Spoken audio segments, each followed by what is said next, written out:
Britain's rental market is at breaking point. I have 2 children. I'm living in what is like a crack den. She's just chatting shit, yeah? Straight up. With not enough homes to go round, no one should be allowed to live like this. This is unacceptable. This is our home. This ain't his land. soaring rents. I'm going to have to mortgage my pension to pay this debt off. Put a hell of a strain on me. You still have to kill a person. Oh my God. Squalid conditions. I'm going to have to climb over the settee with my shoes on. This could be criminal negligence. Spiralling property scams. I'll see you in court. You guys ain't meant to be here, so we have a problem. From bedsits to mansions. Hello, enforcement agent. From squats to drug farms. They have been growing cannabis. This is Nightmare Tenants. Get your hands off me, pal. No, do not put your hands on me, all right? I will not stand for that. Slum landlords.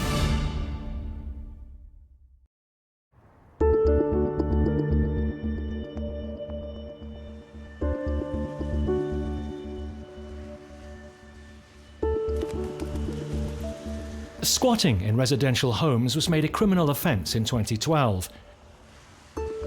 So the problem has shifted to commercial premises, with an estimated clean-up bill of £650 million a year. And it's the landlords who end up out of pocket. They said, we've got rights, you know, we're going to stay here, we'll make it very difficult for you. I've had enough of the hassle. 81-year-old ex-army officer Jonathan Price bought this plot of land in Bristol 3 years ago as a nest egg for his retirement. I hoped that we might have enough money from the sale of the land to perhaps buy a retirement home abroad in the south of France or Italy, perhaps. When he bought the land, 4 caravans were pitched there. But after short-term licences on them expired months ago, the squatters wouldn't leave, despite Jonathan offering to pay their moving costs. Some of them weren't terribly happy with this arrangement. One of them was very bullshit, very difficult. He was telling me how he was going to get all his mates down there and barricade the place. At a stalemate with the squatters, John's called in eviction lawyer Chris Sharp from Landlord Group to help him get his land back. Just on our way to serve court papers on some squatters who have taken up residence on some land where they really ought not to have done. And my fear is that there'll be a bad apple who will want to cause problems and trouble. Hoping for the best, but I'm not expecting the best. Jonathan, I'll serve the papers. If you want to speak to them whilst we're there, then we can do. We understand that they're not the most friendly of people. You never know quite what to expect with squatters. You get some who are going to cause a problem no matter what. I think they're in. I can see some smoke. Chris is serving a court trespassing order before the court's final decision whether to evict them. Excuse me, lads, we're just here to serve the papers. Not the court to us. papers. Not to us, my man. Well, we have to do this. You know that. No. You know we have to do this. We will resist. There you go, guys. No, that he's not. No, not taking any papers here today. If the squatter claims he hasn't seen the notices, he can use that as an excuse to fight the eviction. So Chris is keen to speak to him face to face. And the generations of your people who've oppressed the working class people of this country will suffer. And they'll actually have to take accountability for their actions, for their greed, and the personal profits where lives of poor suffer. No, go away. William. There is no debate. William. There is nothing to have. William, we'll this leave is it no with you. war but class war. Now, it seems that this guy is a seasoned squatter. He therefore knows the process. So why he's kicking off at me doing this is anyone's guess. William, well, they're the ones being unreasonable and affecting people's lives for their personal profits. You've been here years, so that's it. Their time will come. Years. The landlords should be in fear and quaking.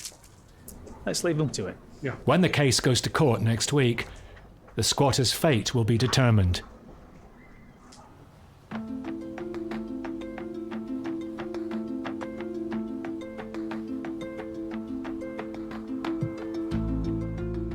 Through his letting agency, Paul Ainsworth Lord manages over 800 properties in Darwin, Lancashire.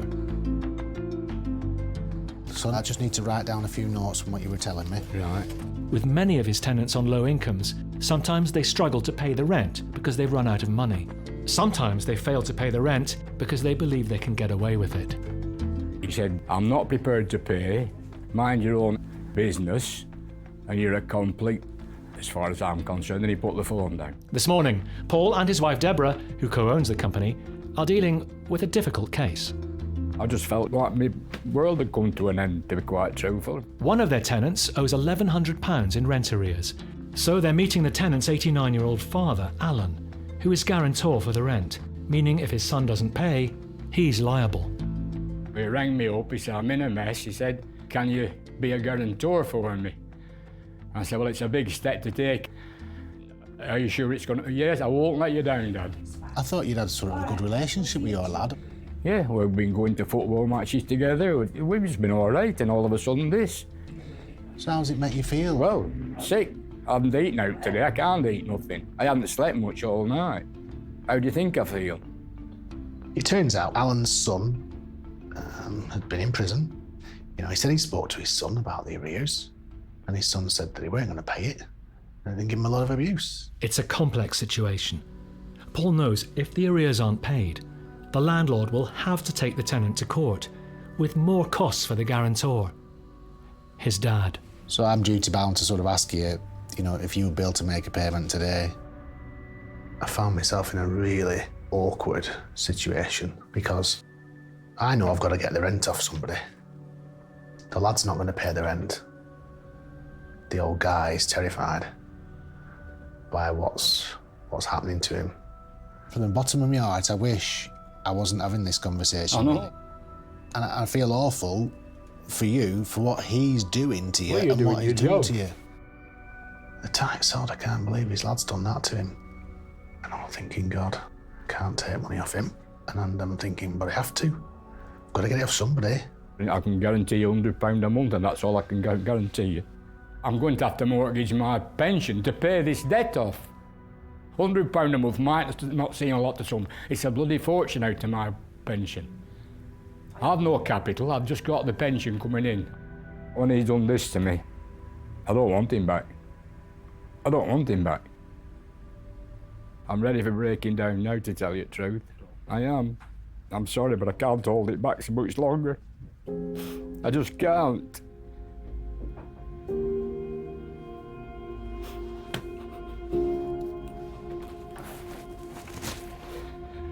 I just feel like shit. There's no other word to describe it.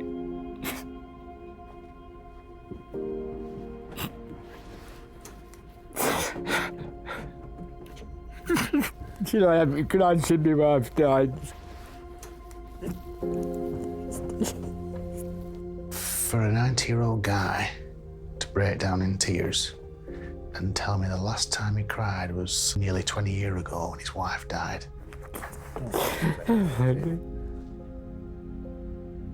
I felt bad. I felt awful. And it's not very often I feel awful. But, no, I'm all right. How could somebody do this to their own father? You know, he's on a pension and he's just disregard for his father completely. Now we've agreed this, however long it takes, I'll get the landlord to agree that's the deal. Right. Until it's sorted. But thank you very much for coming. Thank you. Thank you for Look everything. after yourself. Oh, that wasn't very nice, was it? No. I've never witnessed anything like it.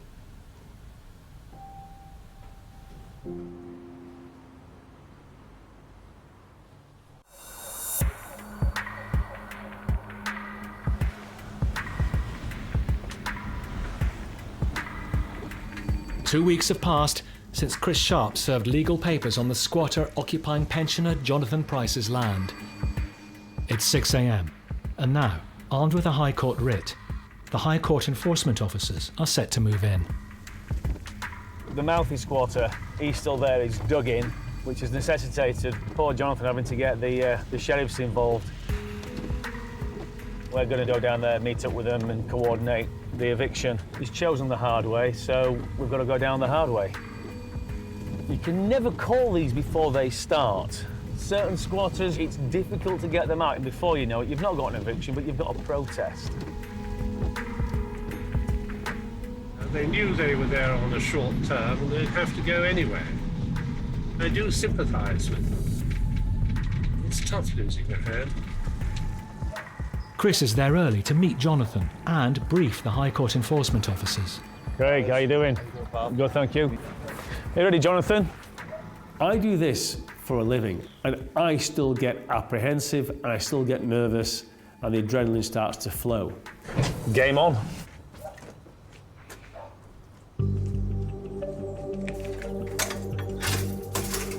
So let's come back to these skeleton keys. Hello? It appears only one of the caravans is still occupied. Hello, mate, how we doing? What? Enforcement agent. We're here with the High Court in possession. Hang on, what? Enforcement agent. Are you High Court bailiff? Now go to High Court. These are High Court enforcement officers with the highest powers.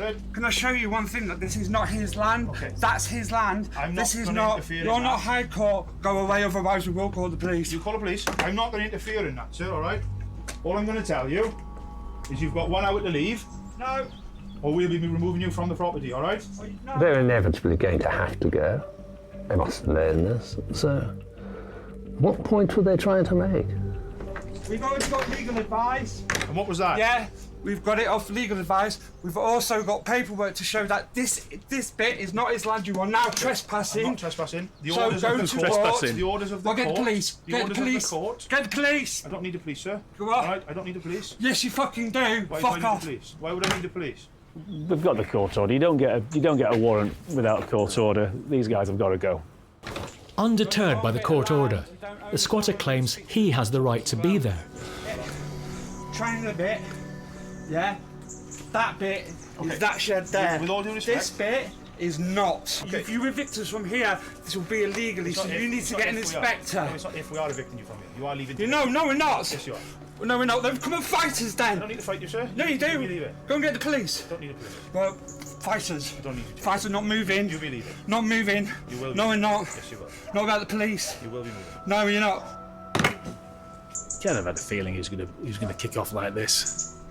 If he calls the police will look at that warrant and see a court officer here, and then this guy is then suddenly on the verge of causing a criminal offence because he's obstructing a court officer doing his job. We're not leaving. You don't have any authority to be on this land. You're not on our land now. You're the one that's... Yeah, you are. No, we won't be leaving, all right? No, Yes, you will We be. won't be leaving. Where You will is be. your Where's your authority warrant? Where's to your remain on this authority to land? be here? I'm Mr. Price. I own the land. Which land? All of it. No, you don't. No, you don't. You don't, because we went Can I to the see court. what it is you're saying? No, Mr. look. This bit of land where we on isn't. Have you got this? No, it isn't. This? He was trying to find excuses. He was on about my not having the right deeds and things, which I did have. We will be making criminal claims against you and you. This is bullshit. You can't enforce us. Fuck off. With the situation getting out of control, the enforcement officer calls in police assistance. Good morning, I'm an enforcement agent enforcing a High Court writ of possession this morning. Then we're not leaving. You don't have any right to lay your hands Get your hands off me, pal. No. Do not put your hand on me, all right? Yeah, I will you not put my stand hands for on that. her. You're no Don't put your hand on me. Put my hands on Oh, you. no, You're bailiff. All right. Fuck off. They're trying to take you to harness. Criminal offence. You're committing a criminal offence. You're committing a criminal offence. Go away. Police No, that's bullshit. Get the police and get a High Court bailiff. Go away. We don't fucking buy this bullshit. We will forcibly remove you from the Well, come on then. I'm going to give you an opportunity to do it yourself. No. Well, you're looking for a fight, aren't you? No, people are coming, then the police will be coming, and then you'll be held criminal responsibility. No, Yeah, fuck off, go away. No, we're going anywhere.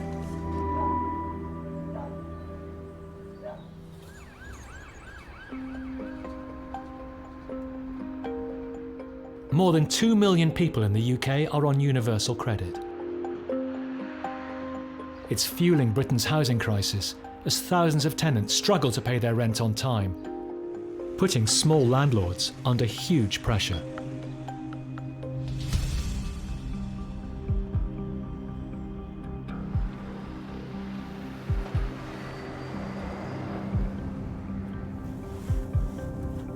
I haven't got a pension.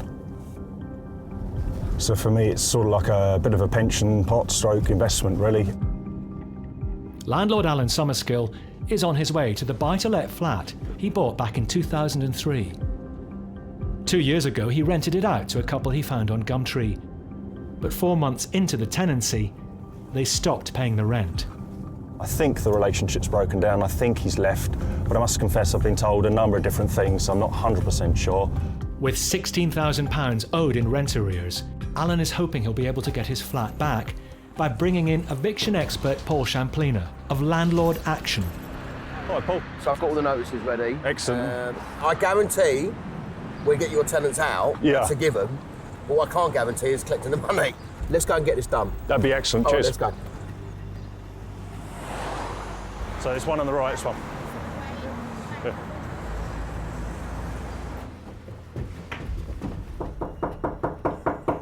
Hello? Hello there. I'm with your landlord, Alan, with regard to the rent arrears. Yeah. Why haven't you paid for all this time? Because I'm waiting for housing. I've contacted them. It's been 18 months. I know, but they are. He hasn't had a penny. I know. I filled out all the forms and everything. Right. And do you know that, Alan, with regard to the rent arrears? I've not seen anything. I know you haven't seen anything, but I can provide the forms and everything. She came out with the usual sort of stories I've heard probably for about a year, 18 months beforehand. The council are processing her claim. But what I'm saying to you is, I understand, obviously, you know, you're trying to apply for benefit, but why haven't you applied earlier? No, I did. 18 months. I did. It's a lot of rent. Yeah, I know. £14,000. I know. And they said they can help pay for lump sum. They can? Yes. So are you saying that you've been able to qualify for housing benefit and you can get a lump? Each time I've asked her for a case officer or some paperwork, nothing's ever been forthcoming. Take that down to the council, say you've just been served that. Ignorance is not going to be a defence, it's not going to help you. Yep, You've got to get on it, don't bury your head in the sand. Okay. All right, thank you. Thank you, bye-bye. In hindsight, I should have checked the references in more detail, and then maybe we wouldn't be in this situation today. Now that the legal notice has been served, the tenant will have 2 weeks to get out. I've had sleepless nights. So it needs to now, hopefully we're heading in the right direction, get a new tenant and move on, really. So we'll just have to see what the courts decide.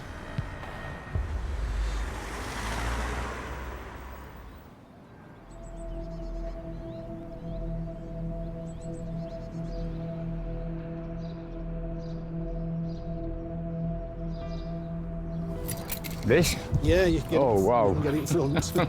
Letting agent Paul Ainsworth-Lord is heading to a property where the tenant owes £1,100 in rent. What's your ad? With him as the tenant's guarantor is 89-year-old father. If his son doesn't pay up, he's liable. I can't believe he's done it. What's happening to my world here? I've been brewing up at 3 o'clock in the morning because I can't sleep for it sometimes. So, we're nearly there now. The tenant, Alan's son, claims he's moved out, but Paul needs to be sure. Oh, he's moved out, he's took all his stuff. Yeah, I can assess whether we can start re-advertising it and get a new tenant in there. That would then limit the arrears. Then we have an end point. Without that, the rent clock's going to keep ticking. Then we're in a drowning situation. He's left all this lot. He's took his telly. This was full of stuff. There was a bed and a couch. You see, the problem we've got is if he leaves it, we have to get it cleared.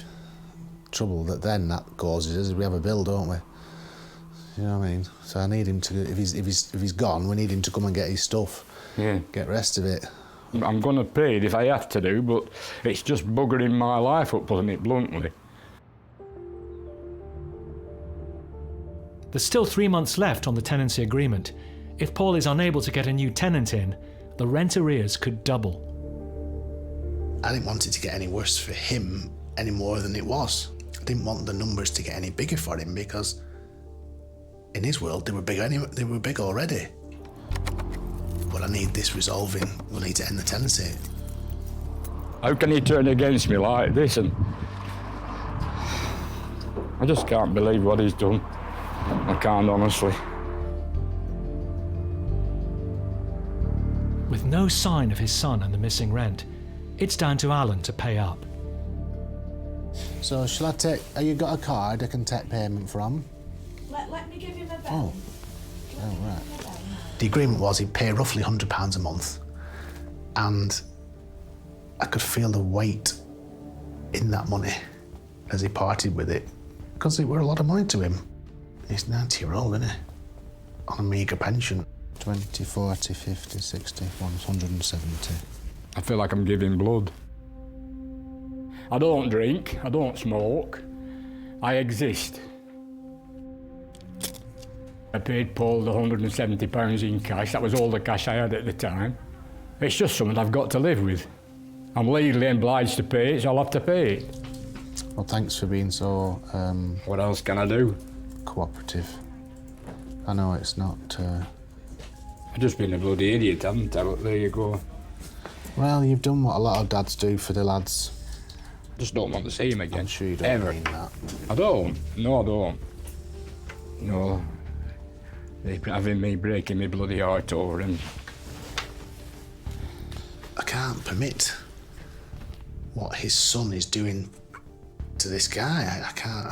I've got to do what I can to get him out of the mess. And I thought, well, I'm going to have to confront the guy myself. I'm going to see the guy and say, do you not realise what you're doing to your dad? It's absolutely scandalous.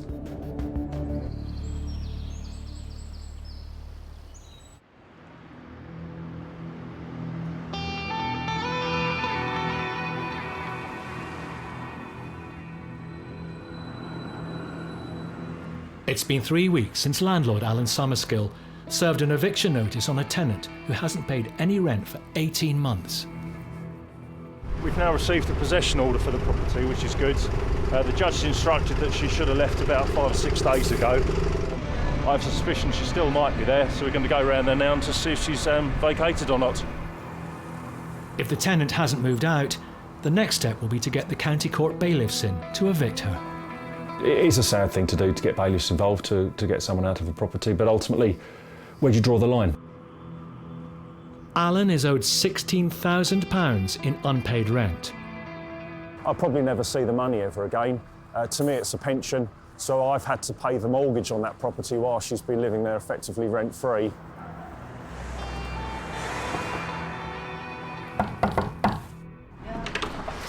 You still in, are you? You haven't left the property yet? No. Any reason why you haven't left? You should have been out 5 days ago. I know, because I'm still waiting. Still waiting for... To get rehomed. OK, so have you been to the council then? Yes, I have. I've got to go again today. OK. I went yesterday, I've got to go again today. So you've definitely been to the council now, have you? OK, and what have they said? They've said that they'll try and get me somewhere as soon as possible. OK, and have they given you a timescale? They just said as soon as possible. I've got an emergency appointment. Right, because you should have been out on the 30th, and it's now the 7th today. But the next step is we'll have to get the bailiffs to get you to leave then, unfortunately. OK. All right, well, send me a text in with the details. I'll be interested to see the case officer, but I must confess I don't hold my hopes, really. OK. Right. See you soon. Obviously, I listened to the stories to start with about why the rent wasn't being paid and sort of some of her sob stories. To start with, I believed it. I'll pack everything. Yeah, because I've got no one to help me move anything. The money for storage. I've got nowhere to stay.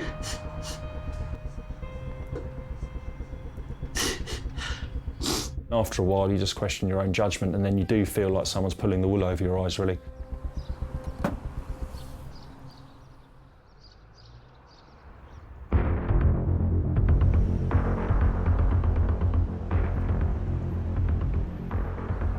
It can have his land, we're not stopping that. It's 8 a.m.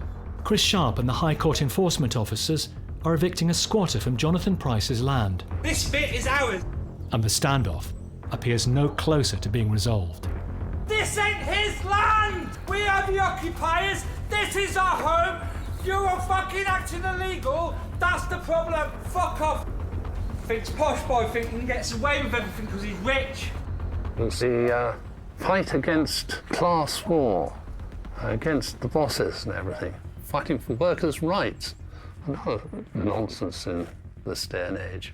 They're attacking you. They've got no justification for being here, so they'll attack you. They'll make up anything. The enforcement officers start to dismantle the caravans. Jonathan, who is the legal owner, gets a chance to look inside. It's quite revolting, isn't it? No! Look, landlord has no right to do that! He's getting my hands off my property! William, the caravan is his property. No, it's not! It's mine! I'm not the landlord, I'm the owner. No right! The caravan belongs to Jonathan. All of them. So Jonathan's now starting to just take it to bits because he needs to clear the land. And he thinks that because he was in it when we came here, it therefore belongs to him. I don't think that's how possession works. The land is owned by Jonathan, certainly not by him. It's all very well him claiming and doubting and arguing the toss as to Jonathan's right to the land. But what we do know is he had none.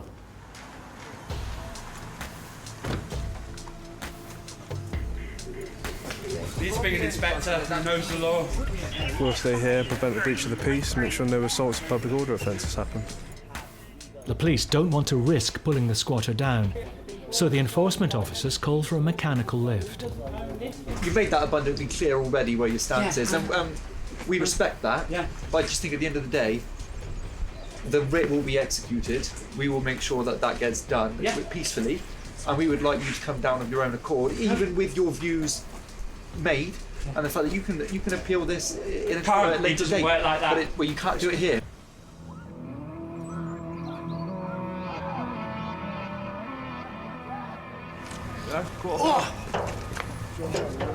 The mechanical lift the enforcement officers were waiting for arrives. Trying to deliver the cherry picker. You can't go that way. And blocked off by protesting guys to not let me deliver it. So, kind of stuck. Standing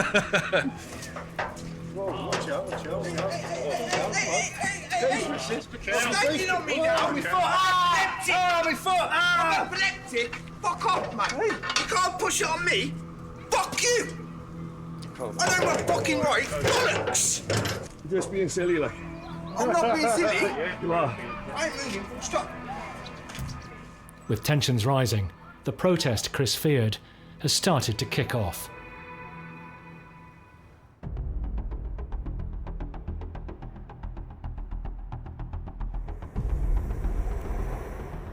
Letting agent Paul Ainsworth-Lord is chasing a tenant who owes £1,100 in rent.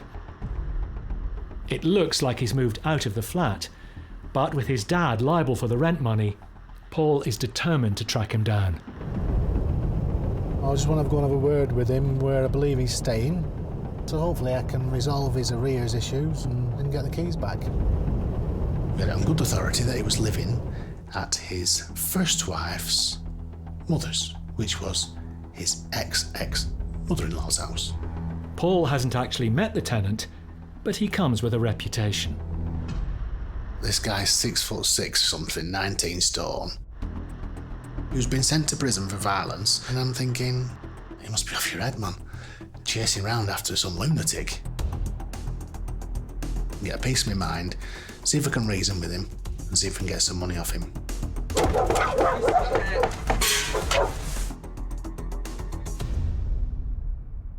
Do you live here? It's me, Gomez. In. No, he's not here. Is he not? Where is he? I don't know.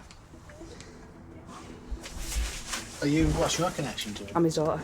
Oh, yeah. Yeah. Is this for the rent? Yeah. The tenant's daughter gets her father on the line.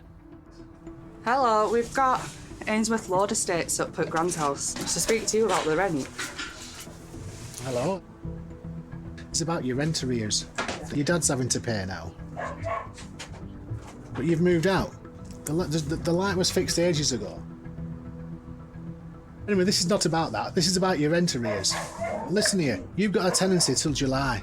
I've come here to try and sort this out with you, to help you and your dad, and you're giving me runaround. And I was getting nowhere. The shutters had gone up and he was just having none of it. Said he was moved out. If his dad were daft enough to pay arrears, that's up to him. And I'm thinking, you cold-hearted swine. Why are you being like that with your dad? He's heartbroken. He's proper heartbroken. I said, look, if you're not moving back in there, I need your stuff out of there. So he says, look, I'll get rid of the sofa and I'll post the keys back through the letterbox for you. And I said, I can work with that. So when are you going to do that? Wednesday? Thursday? Aye. You don't give two hoops. I've done all that I could do. That's all I can say. I supported him when he was playing at football. I supported him when he was at school. He knows the only income I've got is my old age pension. So why he's done it, I don't know. The tenant, who's complained about maintenance issues, has promised to return the keys. If he does, Paul will be able to get a new tenant in. As soon as that new tenant's moved in, the rent clock will stop for Alan. Until then, the tenant's arrears will continue to increase, meaning his father Alan will be on the hook for even more.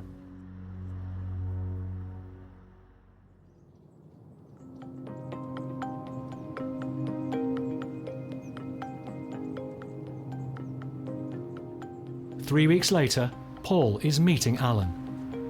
Did you ask for a cup of tea? No, I haven't. He's worried about the spiralling debt, which now stands at £1,300. Just really to update you on where we're at with him. Well, I can do with some good news. Check the keys in the mailbox and sure as eggs are eggs, it was there. So we've now got the flat back. Well, thank you for helping me all you can. And the £100 a month, just pay that until this account's cleared. Yeah. So don't worry yourself about how long it's going to take. Yeah. So that's good news for us, really. I've done as much as I can for the old man, short of paying his arrears and myself. We've got an ending that is better than it could have been for all parties. Are we all right now? We're all good. All right, thanks, Cheers. Alan. Thank you Look very after much. yourself. Thanks for everything. I've seen it so many times where mums and dads, brothers and sisters get divided because of these problems. Make sure you know and trust the person you're going to be guarantor for. I don't know if I'd accept him back. No. Not if he leaves me owing this money. If he came through that door now, what would I say? I honestly don't know.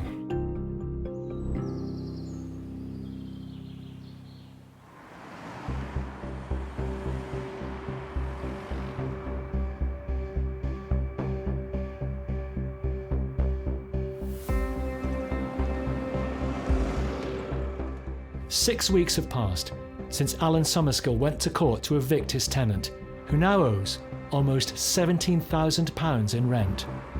Today is eviction day. It's taken quite a while to sort of get the legal processes in place. So now we've got bailiffs coming around this morning at 10 o'clock. It's cost me probably the best part of £2,000 in legal fees, court fees, bailiff fees and other professional fees. So the bill at the moment is around £19,000. So this is like the end of a long drawn out process, the end of a long saga. 10 minutes before the bailiffs are due to arrive, there's yet another setback. Okay, thanks, yeah, bye. Well, that was supposedly Croydon Court on the phone. Apparently she's gone down to the court this morning and submitted some paperwork. I'm not quite sure what paperwork she's submitted. I asked the court what new evidence she's provided and they couldn't tell me over the phones, but I've told them it's now eviction time. Morning. Hi, Paul. How you doing? You okay? Let's go and knock on the door to see if she's still there.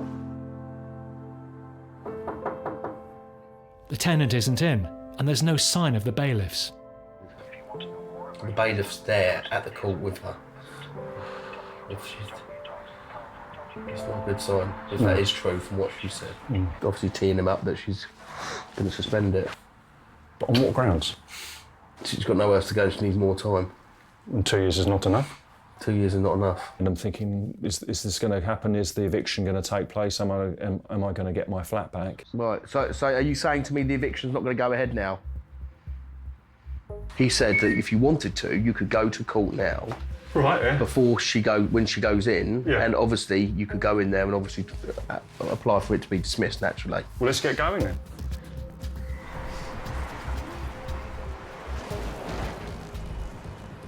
We'll let you know how we get on.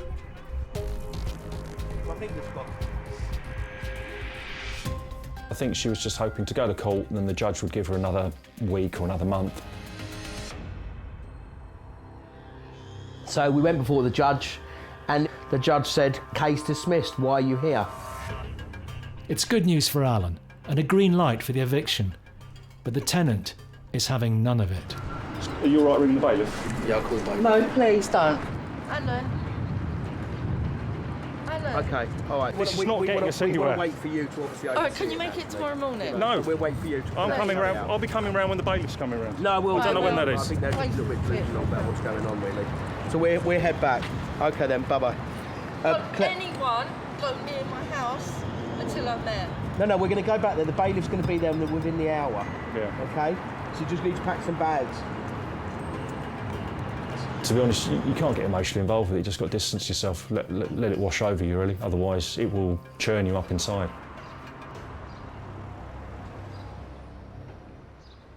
I just want to apologise. I can't shake your hand because how can I when I'm owed so much money? The bailiff gives the tenant 15 minutes to pack a bag and leave. It's very sad when it gets to a point like this because a lot of tenants, unfortunately, just don't think it's going to come to this. Finally, Alan's tenant, who's been living in the flat rent-free, is out. Right, I have the keys in, please. Yeah, because eviction time means you get the keys back. We come back tomorrow because we have to get all of our belongings and give it a clean. No, you don't have to clean it. All your belongings, I'm going to leave the flat as it is now. The lock's going to be changed. Yeah. We will arrange a time for you to come back, and then I will pass your belongings from the flats into this communal stairwell. You won't be getting access into the flat again. It's now my flat. I've got it back. I followed them out. They went into a taxi out the front and I closed the door behind them, and hopefully that's closing the door on this particular episode.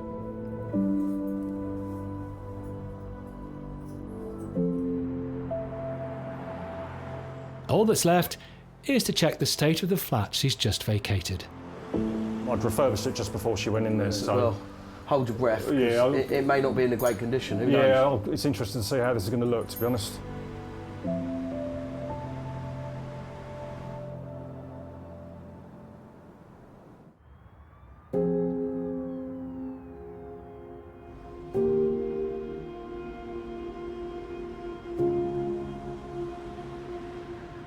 Finally, landlord Alan Summerskill has possession of his property.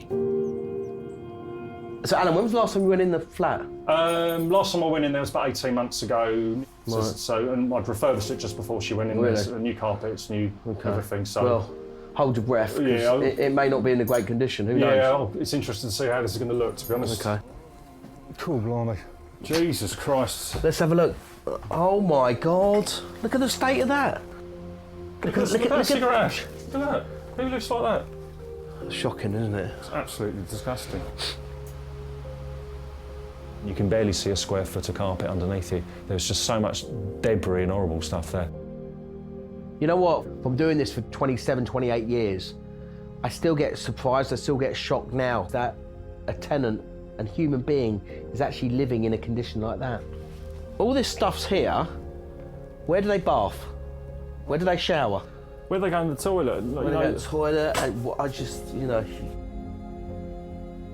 What's the front room like here? Cool, bloody hell. Absolutely disgusting. There's always a widescreen TV, though. Yeah, that's true. Can't afford the rent, I can afford a TV set. Well, the light's not working. Bloody hell, look at it. And now I've got to spend additional money in refurbishing the flat to get it back to a state to re-let it. This has been the end of a 2-year saga. I never thought it'd happen to me, but you just got to move on, really. Alan's quite a strong person and he's going to carry on, but I've come across so many landlords over the years that this would break them. They just sell the flat and get out. They've had enough. Ultimately, once the debris out of here and she's had all her stuff back, then I can start to move forward, really. But for me, it's closure. Perfect. Cheers, thank you. Alan, good luck. Yeah, cheers, Paul. Thanks very much. I hope you never have to call me again. Yeah, I hope so. Don't take that personally. It's not the aftershave or nothing. See you. Good luck. Good luck. Take care. Bye. Cheers, Paul. Cheers.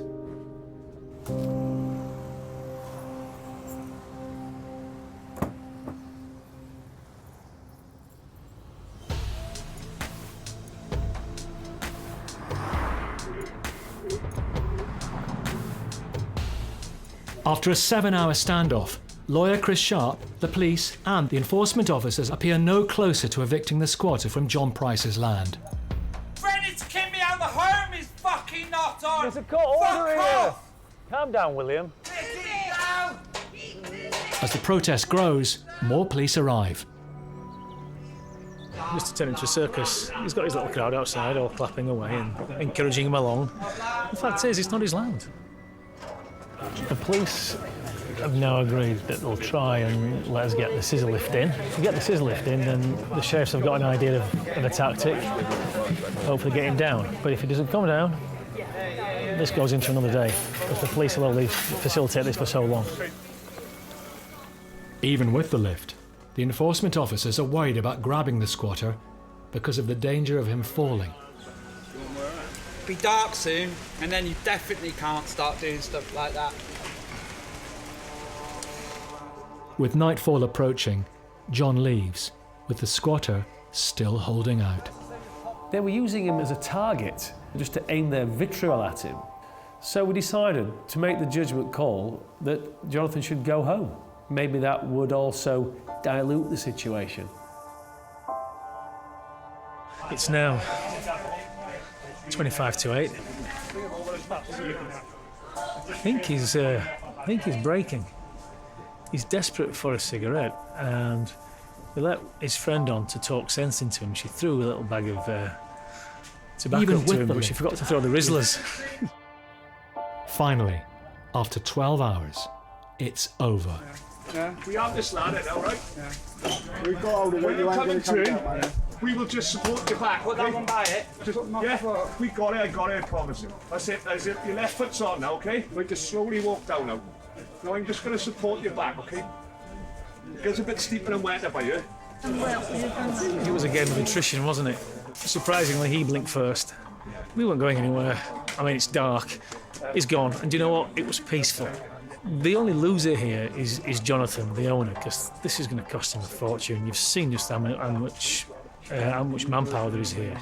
This whole process ended up costing Jonathan £15,000. Congratulations. You've now got possession of your own property. He was delighted. He was really grateful. He had been subject to some ridicule, some threats and aggression by these people. He kept his composure, kept his calm, and he walked away from this with his head absolutely held high and his dignity absolutely intact.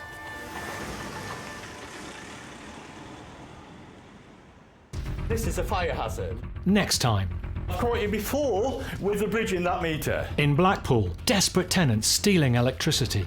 I am not here for fucking this! No, fuck off! I don't even know if the guy is still living here. In Wigan, a trashed house looks abandoned.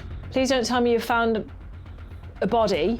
I have 2 children. I'm living in what is like a crack den. And in Harrow, landlord-tenant tensions boil over. If you want it back, you can take me to court. Get out of my house.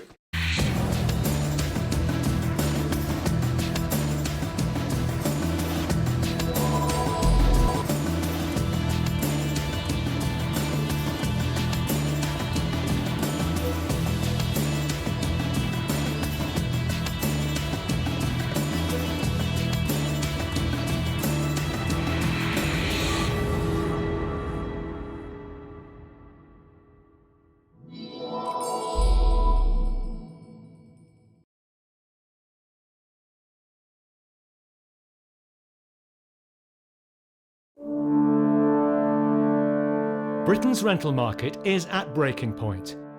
I have 2 children. I'm living in what is like a crack den. She's just chatting shit, yeah? Straight up. With not enough homes to go round, No one should be allowed to live like this. This is unacceptable. This is our home! This ain't his land! soaring rents, I'm going to have to mortgage my pension to pay this debt off.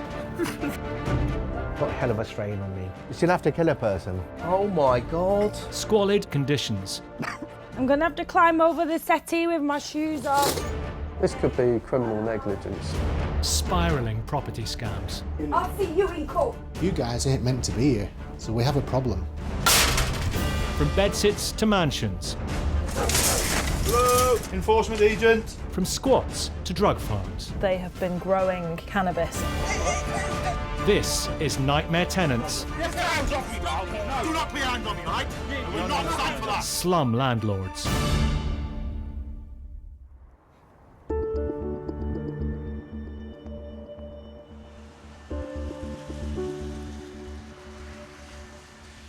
There are an estimated 170 evictions across Britain every day, and the number is rising. Most are down to rent arrears, but it's often antisocial behaviour too. Wiganers look at you as if you're mad when you ask for a muffin. They call it a barm cake. Yeah, because a muffin is a bun. Yeah. Karen O'Connor and Gemma Painter from Lobster Lettings have started proceedings against a tenant whose behaviour is causing serious problems. He's been complaining constantly about tenants that live above him, and we've unfortunately lost about 5 tenants in the last 3 years. Every single tenant that has lived upstairs has named him as the problem. One gentleman said that if he had a shower or put his washing machine on after 7 p.m, he used to bang on the ceiling with a broom and shout obscene things through the door. He's made their life miserable, and the landlord is unfortunately losing money. Every time a tenant leaves, they have to pay us to find a new tenant for them. It's just not viable. If he's in, I would imagine the door opens before we get there. I would have thought so too. There he is. The tenant lives in a ground floor flat conversion, and Karen and Gemma manage the flat above too. So, can you tell me what's been happening? We've received a number of complaints from you about tenants upstairs and things like that. Can you tell me what that's been all about, what's happened there? Them tenants upstairs, Yeah. immigration were chasing them. They were illegal into this country. What made you think that? They told me. They even told Who me all told their name. you? The people were shifting back to their own countries. Right, okay. Immigration Yeah. told you that they were illegal immigrants? Yes, and they were being sent back to Poland. His phone calls to the office about us housing illegal immigrants were coming on a daily basis.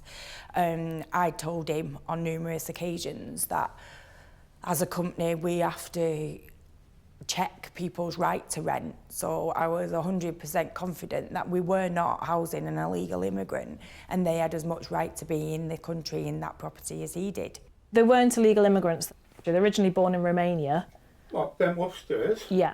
The last tenant to move out said that his mother was racially abused on the stairs of the property. He was being racist and abusive towards them.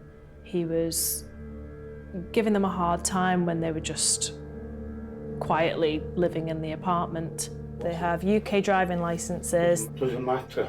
Right. Immigration had all the names in that, and they were Polish, not what you said. Right, okay.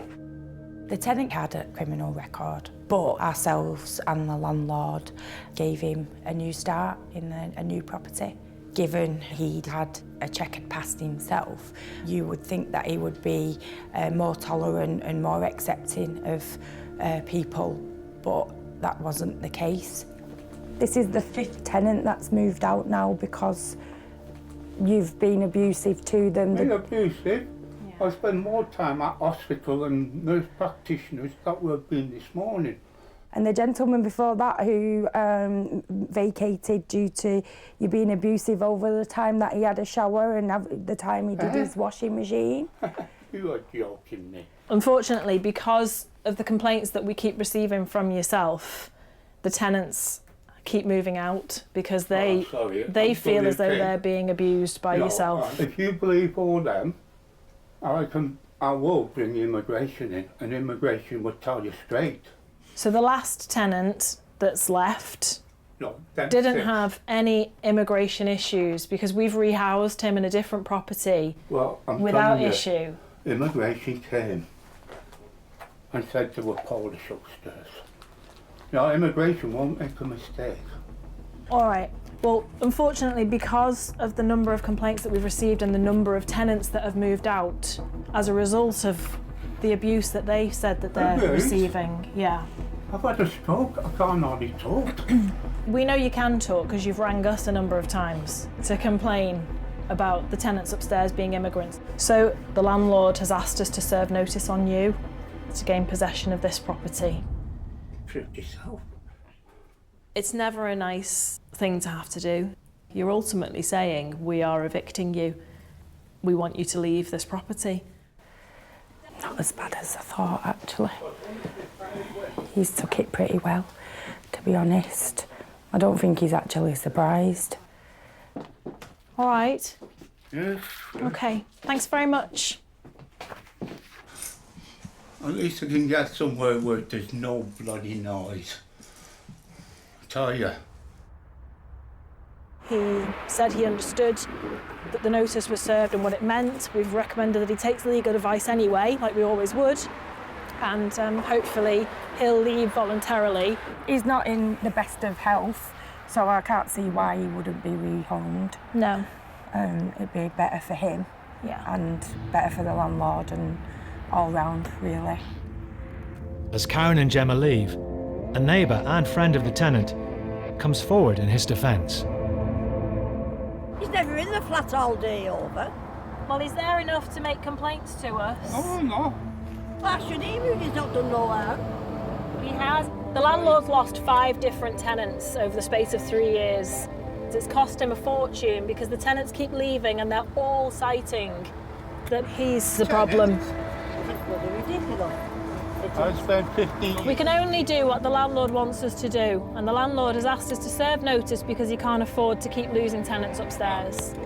I think the best thing for you, though, is if you had a bungalow of your own where you didn't have an upstairs neighbour, you would be much happier. If you speak to your social worker and ask them to contact us if they need any more information. All right.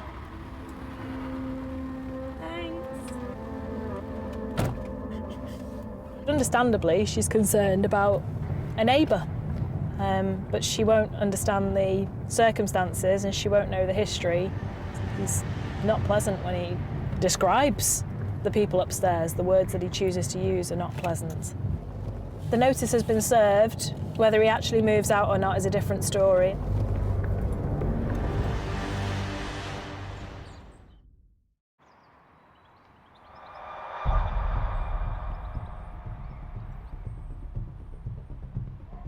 For the first time since the 2008 financial crisis, Britain's buy-to-let boom is faltering. With rising taxes and hassles with tenants, owning a rental property is no longer the surefire way to make money it once was.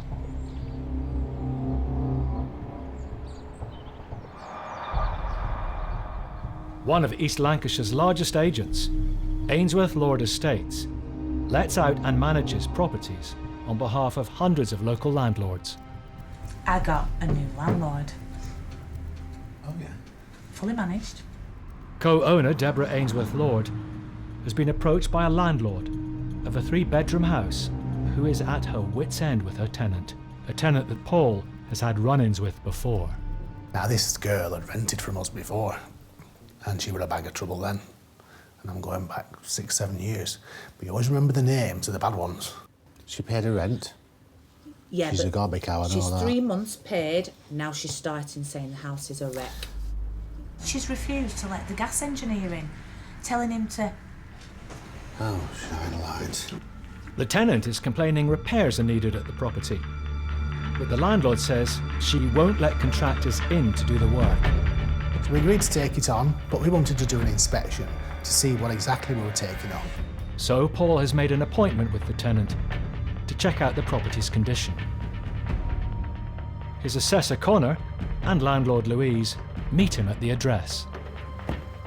It became apparent that I think she was wanting to be evicted because she's looking for a council property. Right, Connor, we'll just give her a knock, see if she's in.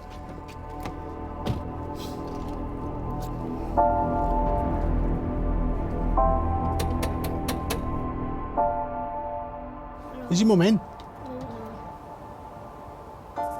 I'm going to wait for a bit, see if your mum comes back. OK. And these two little kids answer the door. Proper little kids. Primary school kids. I'm thinking, you're too young to be left on your own. So I think we just wait for a bit. Yeah. See if she's stringing us along or what.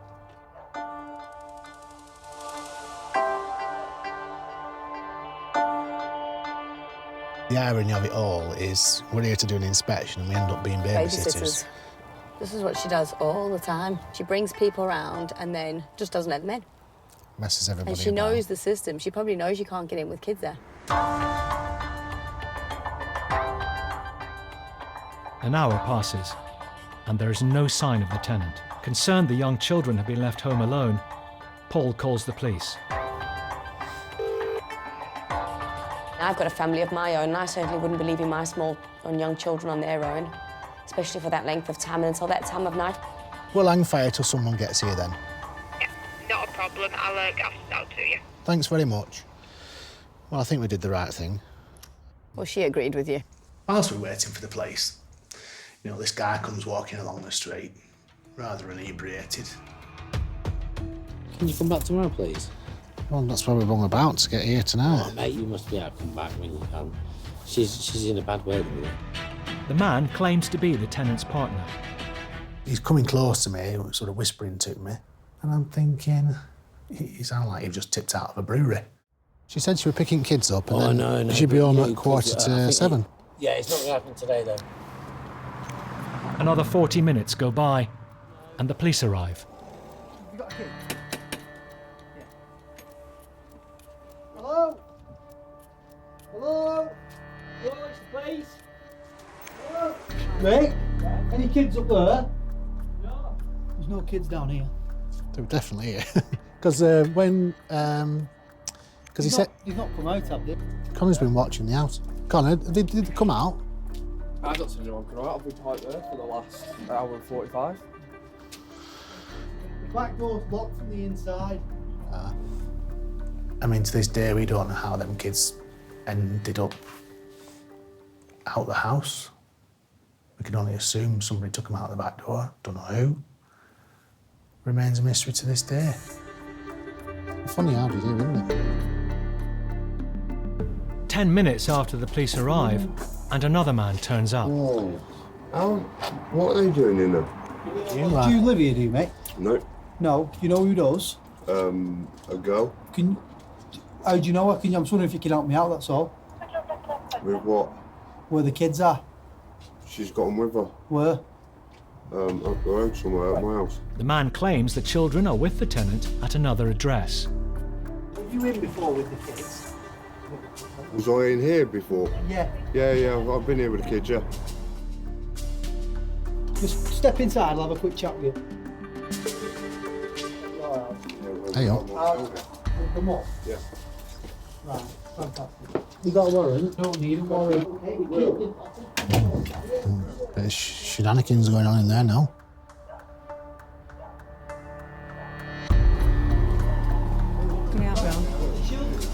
Finally, the tenant turns up. Excuse me, it's my house, so I can leave. They'd clearly been having a drinking session somewhere because they all stunk a drink. I just want to make sure my kids are all right. Like, I know, you yeah. come into my house and make right, all four of you, come here. So when have they been on their own? Right. Since from where? Let me Right, come on. They're the old ones, these are the young ones. Right, these are the other two. Right, just go in there. Just go in there. Go in there and I'll sit down with my friend in there. You'd be nice. Thank you very much. No. And all I could think was, them poor little kids. They're saying to coppers that she were in Bath. She weren't in Bath. With conflicting stories, untangling the truth is proving to be tricky. The children were definitely at the house when Paul knocked several hours earlier, but officers can't be certain that they were alone. There possibly could have been an adult upstairs. However, we're never going to get to the bottom of that. But the kids are safe and well, which is the main thing. Yeah. Obviously, you need to do whatever you need to do. Well, I don't think we're going to do that, obviously, tonight. Some days you've got to be a social worker, got to be a psychologist, a mind reader. There's no end to the different job titles we've got. Okay. Well, yeah, we weren't sure what to do, really. No, it's fine. It's important. It's now too late to inspect the property, so Paul and landlord Louise will need to return another time. What's clear is that dealing with her tenant is going to be anything but straightforward.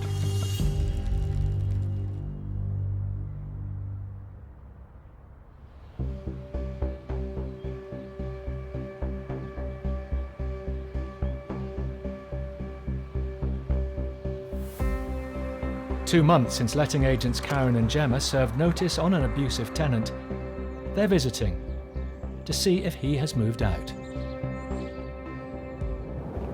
He was in there for a number of years. It cost the landlord 5 relet fees, basically. Every time we had to find a new tenant, we would charge to find that new tenant.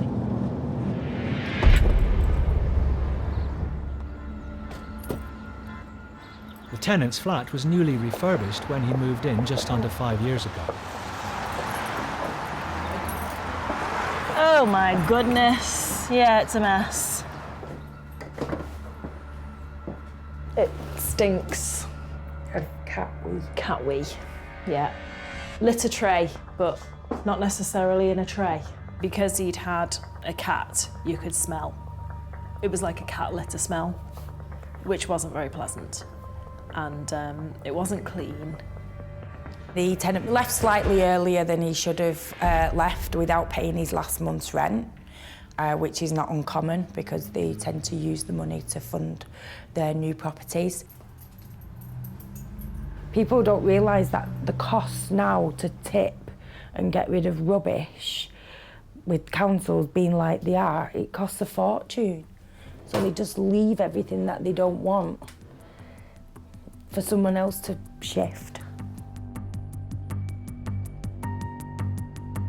I don't even want to know what's in this toilet, but there is a huge blockage.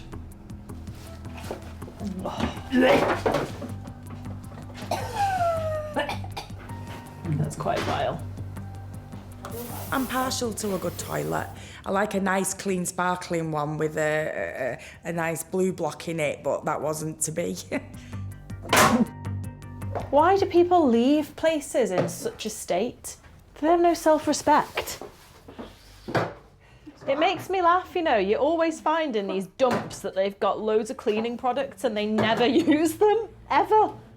Oh, there's mouse droppings. Oh, gross. It's not surprising though, really, is it? The place is filthy. You'll probably find that he's gone to the council and claimed that he can't do any of this himself, and they've just physically moved him and bought him all new stuff. So he doesn't need to take his bed and his settee and his cupboards. From what I can gather, his mattress in his fridge freezer is probably the only thing that I can judge that has actually gone. There was literally coats still on the coat rack and food in the cupboards, and it was a lot of stuff left. Well, this needs some work before we can start doing viewings here. Yep. It's a massive cost, isn't it, just to be able to re-let it? Yeah. For the landlord, as well as the cost of reletting the flat above several times, he's also had to write off £742 in rent arrears, plus the cost of any redecorating. It's very annoying. It's going to be at least 12 months worth of rent. Yeah. To put it back to the condition. Yeah. Should we go? Yes. It takes 4 weeks and £1,000 to clear and refurbish the flat. Karen and Gemma have a new tenant lined up to move in. As always, landlord foots the bill for everything, unfortunately. It's a difficult industry to make money in, really, as a landlord, because everything's against you.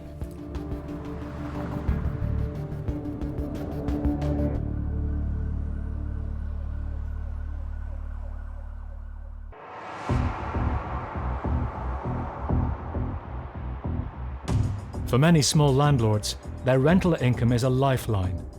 If a tenant stops paying, their finances and life can be thrown into turmoil.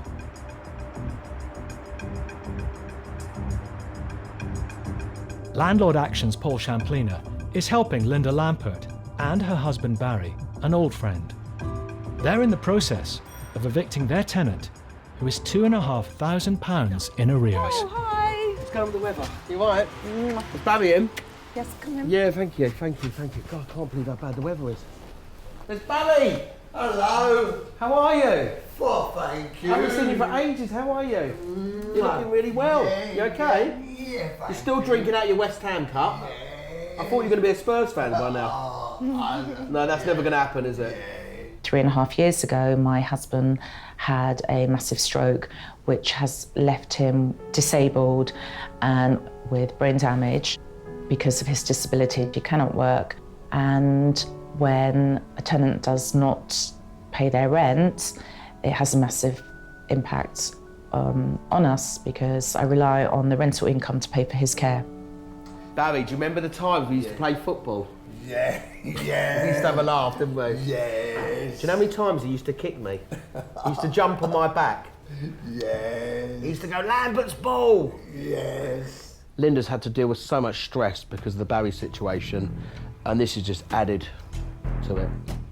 The tenant has been living in their bedsit for 14 years, and as well as not paying the rent, has become increasingly difficult.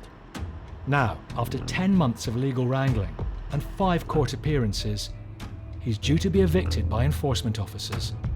But Linda fears it won't be plain sailing. I've had many years. He just calls me 3, 4, 5 in the morning, complaining about the other tenants in the adjoining bedsits, and he's in rent arrears. I have to hide it all from my husband. I have to make out that everything is okay. I can't afford for him to see me stressed or for him to suffer any stress or anxiety. God forbid, he could have another stroke.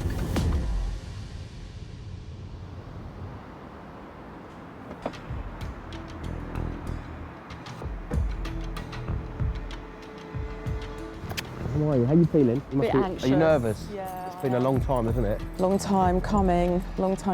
So yeah, I'm a bit nervous, a bit shaky. Listen, don't worry, I'm here. In the sense that I'm hoping this is it. I've been doing this a long time. I used to be a bailiff in a former life. Now, when there's months and months of court cases, I think, oh God, bloody hell, it's going to kick off. So you have to prepare yourself for that. And that's why it can be a little bit scary at times. Hello.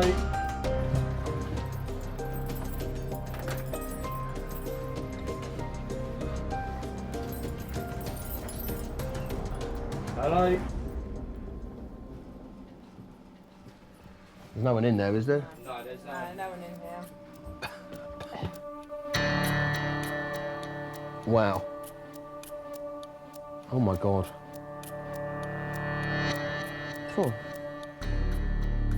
I do not take pleasure in evicting a tenant, but how can I help a man like this? What can I do? Linda, how can someone live like this? So he sleeps here and he walks through here like this little bit here. Well, he's actually cleared quite a lot of stuff. It was Really? worse than this. Yeah, the last time I was here, it literally Wow. touched the ceiling. I don't know how he slept in the room, and I don't know how he cooked. I asked him on numerous occasions to clear his room, and he kept promising, and then he went into rent arrears. I just thought, I've had enough. This is what he's hoarded over 14 years of living here. We've come across, over the years, quite a few hoarders. They can end up endangering themselves, but also it's a nightmare for a landlord, because if something happens to that tenant in your property, the landlord's liable. It looks like the tenant has already left, but Paul needs to ensure he can't get back in, so the locks need to be changed. Where's my son? Right, so we now have possession. Thank you very much for your help. Thank you. Thank you. You don't want to spend the night here, do you? Okay, fair enough. Take care, have a good day. Bye. We had the property back, which was great, but what we had to now do was speak to the tenant and say, where are you? What are you going to do about picking your stuff up? The nightmare is almost over, and I say almost over because you've got to get rid of this gear. Have you got his number? Yeah. Can I call him? Because the problem is, you know, it's someone's belongings. We don't know if it's belongings, rubbish or whatever. By law, Linda has to give the tenant at least 3 weeks to collect his possessions. No, there's no answer. Before getting rid of anything, He might turn around and say to me, no, get rid, which means there's another expense to you. You've got to skip it. I don't envy you the work you've got to do here to, to try and clear it, but you knew it was going to happen. But it's never ending for a landlord, is it? Never ending, relentless. To be honest, Paul, since Barry had the stroke, nothing phases me anymore. as they're leaving, the evicted tenant returns Paul's call. Are you going to pick all the rest of the stuff up? What do you mean it's unfair? Please listen to me for 1 second. Please. Okay, are you going to let me talk now? Are you going to let me? I've heard what you've got to say. You're going to let me talk. You need to collect your items or they'll be disposed of. Not listening to me. No, but I've had this for like 14 years. Blimey. Yes, no, I understand the section. We're fine. I was just putting the phone down on me. Yeah, that's what he does. Yeah, fine. He said that he's been rehoused. He's somewhere else in Luton. Good. Right, Pleased to which hear. is good that Yeah, he's got that. that is good. But he's going to need that stuff. So it doesn't end here. Yeah. I don't understand why. Even though I have possession of my property, I still cannot rent it out because I have his possessions in the property. Linda has already lost nearly £3,000 in unpaid rent. She won't be able to rent the bedsit out again until it's cleared and refurbished, costing yet more money.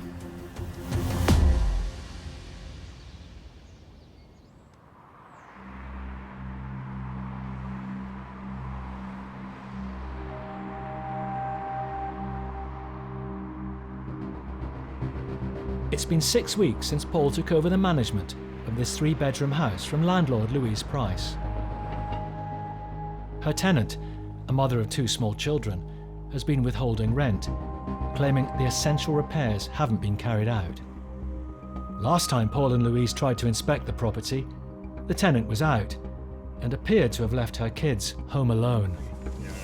Hey David, you alright? This time they're joined by lawyer David Watson and Paul's builder, who will help check whether the tenant's claims of disrepair are genuine. So you've already met them. She's not paying rent. She's running amok. Tail's wagging the dog, and it stops. It stops now. He's managed to get in by the looks of it. There's nothing wrong with the gate, really, is there? One of the tenant's claims was that the back gate needed to be repaired. Nothing wrong with it. Just wants a bit of shaving off, doesn't it? 2 other complaints were about carpentry work. The door needs hanging. That was one of the jobs. Oh. That was on. Then there was a floorboard near the front door. Yeah. Do you know? Oh, it's here. They're not reasons to withhold rent. These are all minor issues. You know, okay, a bit of a broken floorboard. These things happen. It's not a big deal. It's not exactly a hazard. I tried my best just to fix everything that she requested, so including the back gate. She said there was no bins. I was happy to order new bins. She just never let up on me at all. I can only assume, she's never said anything, but I can only assume that it's due to the fact that she wanted a bigger council house. I think the local authority will be unsympathetic. The reasons that she's presented are not defects, and in either event that doesn't give her an entitlement not to pay rent. It's not a valid excuse with me, it won't be a valid excuse with the court, and it won't be a valid excuse with the local authority. Based on the lawyer's guidance, Paul and Louise can now serve an eviction notice. Right, thank you very much. Thank you. Good seeing you again. And, yeah, and you. And Louise can sleep better tonight, knowing that the job's moving forward. Perfect. Thanks a lot for that, David. See you. Well, I'm quite happy with that. Don't really want to be writing the money off. I would prefer to catch up on the rent arrears, but I think reality says that I probably wouldn't get it. But I think if we get another decent tenant in and we get the rent, then just onwards and upwards. It's the risk you take with rental properties. 4 months later, the tenant is more than £2,000 in arrears, and Louise has applied to the courts to start eviction proceedings.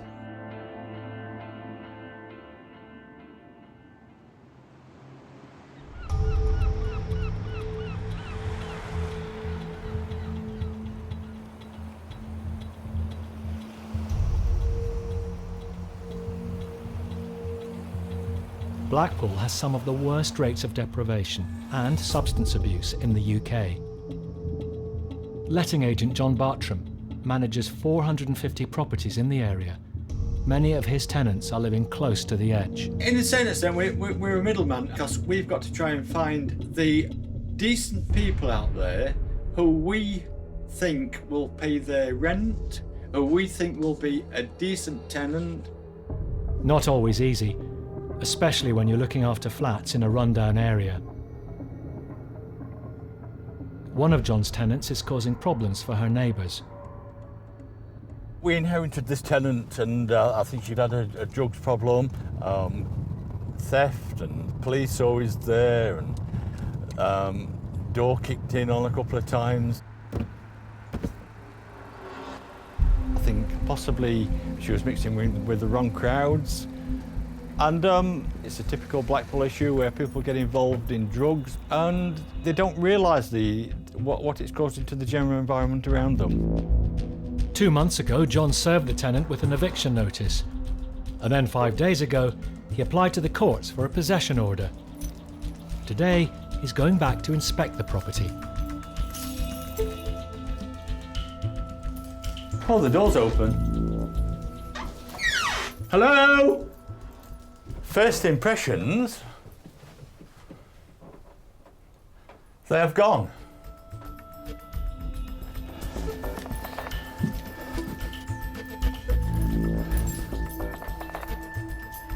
Hello?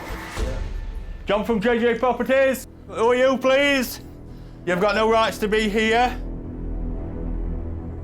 Who this guy was, I don't know. I personally think that this was the person who was in the drug scene, who was renowned to her, and she was allowing him to stop at the premises.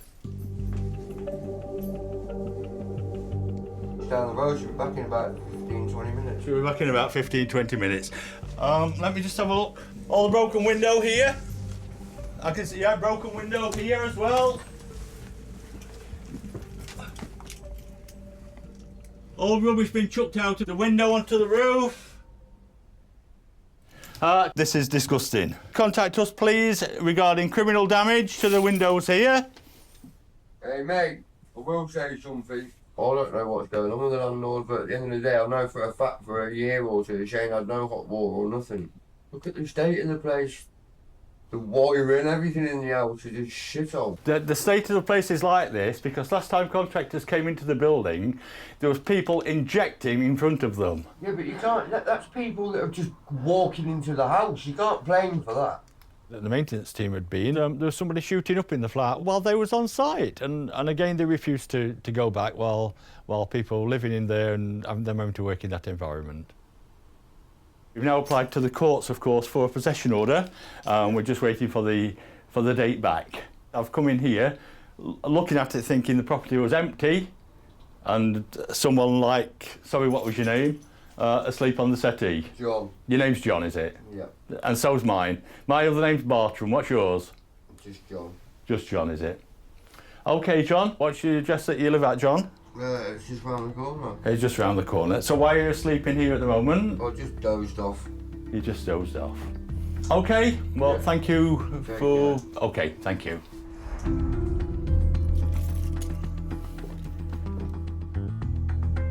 If the judge grants the possession order, he can evict her and refurbish the flat ready for a new tenant.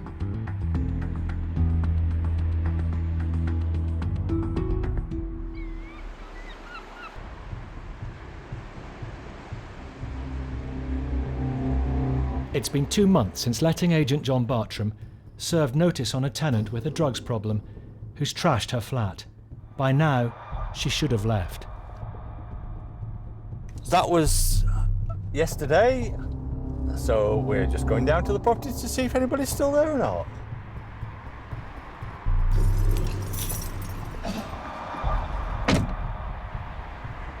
You don't know what you're going to find, so nothing surprises me.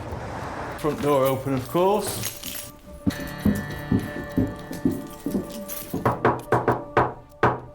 Let's see what we're confronted with. Hello?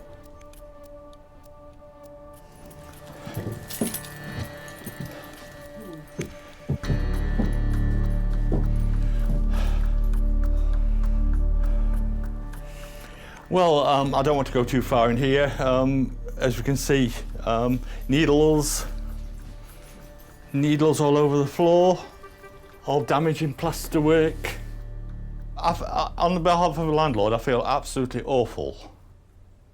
People can do what they want, when they want, seem to just be able to get away with it, and there's no reprisals whatsoever. I think that is a bed. Broken window. It's just shocking, yeah, like you say, that, and people can just walk away and let somebody else pick up the pieces. I'm lost for words as normal. Well, I mean, people take some things, but look there, it's a sign that's been ripped down from outside a fish and chip shop. Oh yeah, there's all signs of heroin usage down there. I think we can say that this isn't now lived in. Before the landlord can start work on renovating the flat, it will need to be cleared. I'm worried about the contractors coming in with all the needles. I'll possibly have to, at an extra expense of course, speak to a specialist contractor to clear all the drugs paraphernalia before my contractors come in, knowing it's safe for them to work.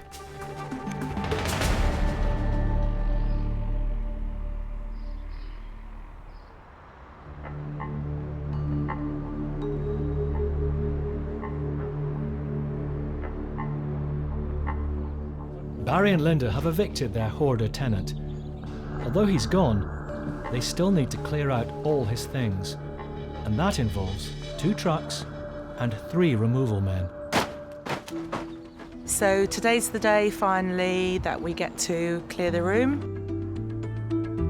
I think I've been more than fair. He said he's not well, he's housebound. So I offered to take his stuff round to him, but he hasn't responded. So he had up until midnight last night, and that's it. Looks like just DVD. Oh yeah, that is full of DVDs. Maybe I can sell some of the DVDs, take them to a boot sale on Sunday. These look new. I might keep these. Linda is entitled to sell and use the money to pay towards the cost of clearing the stuff. Overall, with loss of rental income, legal fees, and for the cost for the removal guys to clear his room, it's cost me circa £10,000. Not all landlords are rolling in it at all. Makes me a living, but not a fantastic living. It is a living. You know, sometimes it can be quite a big burden. I think a lot of people don't realise that. After 4 hours solid work, I can't believe how so much stuff can fit in one room. the bedsit that's been filled from floor to ceiling with possessions for 14 years Oh, is clear. nice to see the walls. Crazy, isn't it? I'm so excited. What's interesting is that as a hoarder, he collected stuff for 14 years, and then after 14 years, he didn't even want any of it. Oh, what a relief.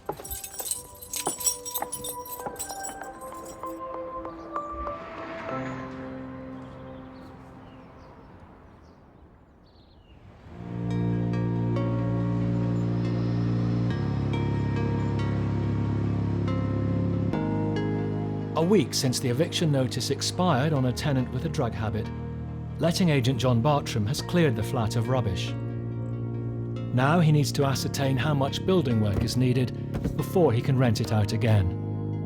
This is the first time I'll have been back since contractors have been in and removed all the needles and I believe most of the old furniture and stuff.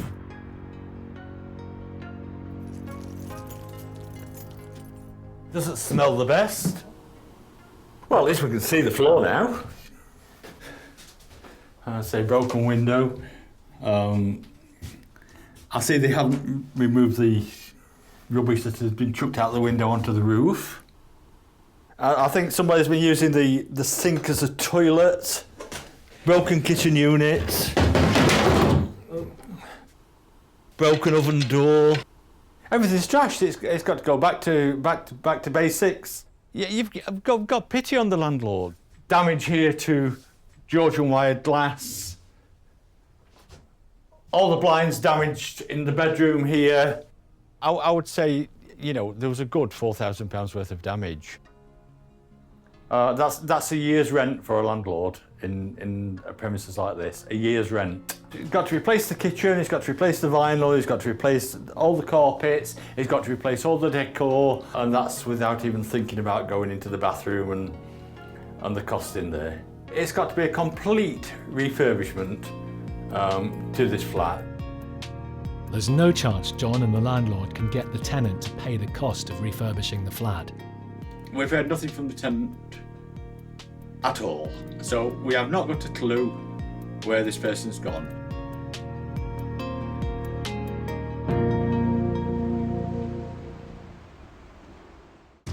Hello? Next time, Oh, look at the thing. a routine inspection It's full of flies. gets tensions rising. What the fuck are you doing? I need to speak to you about the condition of the property and what you're going to do to sort it out. Why haven't you paid him the rent? No, it's not your business. An unscrupulous agent on the defensive. Get out from my office. Don't touch me. I'll see you in court. One way or another, we've got to sign a surrender agreement. And time is up for a tenant in arrears. I try my fucking best. No, it's not working though.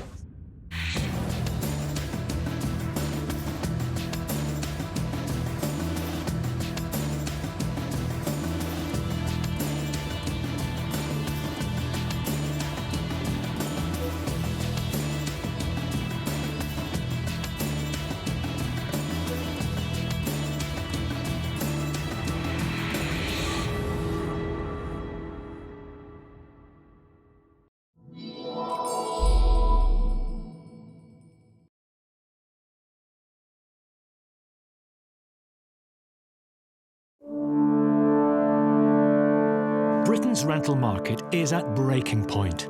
I have 2 children. I'm living in what is like a crack den. She's just chatting shit, yeah? Straight up. With not enough homes to go round, No one should be allowed to live like this. This is unacceptable. This is our home. This ain't his land. soaring rents, I'm going to have to mortgage my pension to pay this debt off. Got a hell of a strain on me. You still have to kill a person. Oh my God. squalid conditions, I'm gonna have to climb over the settee with my shoes off. This could be criminal negligence. spiralling property fraud, I'll see you in court. You guys ain't meant to be here, so we have a problem. bedsits to mansions, Hello, enforcement agent. squats to drug farms. They have been growing cannabis. This is Nightmare Tenants, Get your hands off me, dog. No. Do not put your hands on me, right? I will not stand for that. slum landlords.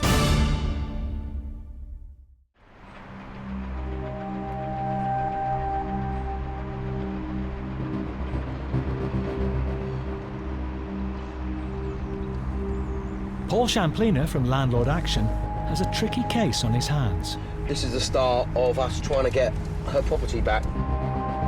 The landlord, Alex, has been looking after a 2-bed basement property owned by her elderly mother. But since new tenants moved in 18 months ago, they've been consistently behind with the rent and have been upsetting the neighbours. The 2 tenants, they've caused supposedly a lot of antisocial behaviour. They've been registering businesses at the property. Neighbours have had loads of complaints, and the stress has been quite unbearable. As well as reports of excessive noise and litter, Alex claims they've been extremely intimidating and aggressive towards her in the past. How are you? You seem look a bit anxious. I'm just really stressed out. Is that, yeah, it is stressful. I can see the stress in your face. It's not easy. I have to warn you, they can be really aggressive. Like, the neighbours are all afraid of them. Right, okay. She'd had a lot of grief before she came to us at Landlord Action because previously she'd been to court and had tried to evict the tenants, and unfortunately that case had failed and she was back to square one.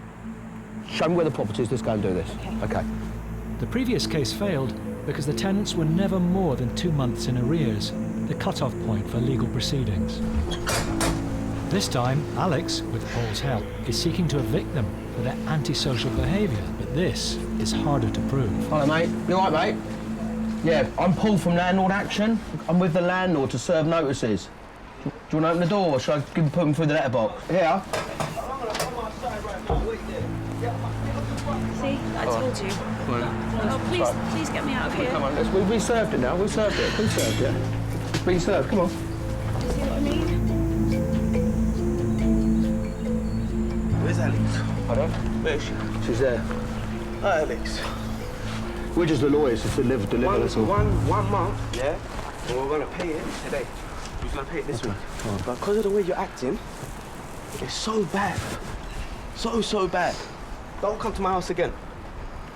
Okay. Our details are on there anyway. I don't care who you are, but don't come to my house. Okay. Dickhead. It's all right. It's all right. It's all right. I don't want to deal with this. You all right, mate? Cool. No, I just want to speak to her. No, sorry. Listen, he just... Okay, bro. Go on, mate. Look, there's no gas certificate for the house. Right. Which means it's an illegal. Yeah, Right, it's okay. illegal, yeah? Okay. You know that full as well as I do. You said you got a valid one, didn't you? Okay. Okay, Pablo. I'll get a copy of it. Do you know why, Go on, bro? brother. Because the guy came here like 2 Right. days ago and I Yeah, told him yeah. yeah? Simply just because of how difficult they are. Alex has a valid gas safety certificate, but it's due to expire, and her tenant isn't allowing the gas inspector access. If I give you my number, why don't we have a chat and we'll try and sort stuff out? With what? With regard to the tenancy and stuff. So what do you want me gone for? I think... Bro, you're a terrible landlord. So whatever she's saying, she's just chatting shit out of her arse, yeah? Straight up. It's You're not the that. worst landlord I've ever seen in my life, you know that? Okay, so You're what... the worst tenants we've ever had. Bro, I'll have shit on your face in a minute, bro. Okay. Like, Listen. Off in a minute, Alex. Listen. You want to act like you're all good and all... Yeah, you ain't even done your properly. I own a house in Enfield, so don't think you're high and horsey, mate. Yeah? Because I own a £4 million business, but yo, you own a piece of shit at St. John's Wood House. Yeah? Basement flat. You lot came on my house today and you lot knocked on my door, you lot started it. There's no forgiving this, innit? You understand me? I'm gonna go full hard on this. My mum's in the stage, Listen. she's so many Look people up the with this company, shit. you'll see what I you're know. dealing with. Chatting shit, Listen.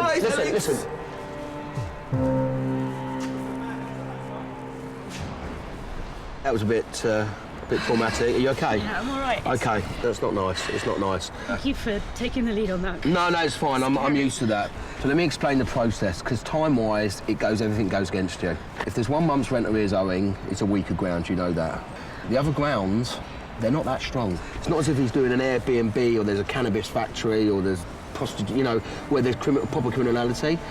The problem you've got is that there was no break clause put in the contract. I know. That was the mistake that was made. I know. Hindsight's a great thing, okay? But if it's weaker, you're taking a punt. You're taking a punt. Worst case scenario is that he sees out the rest of his tenancy.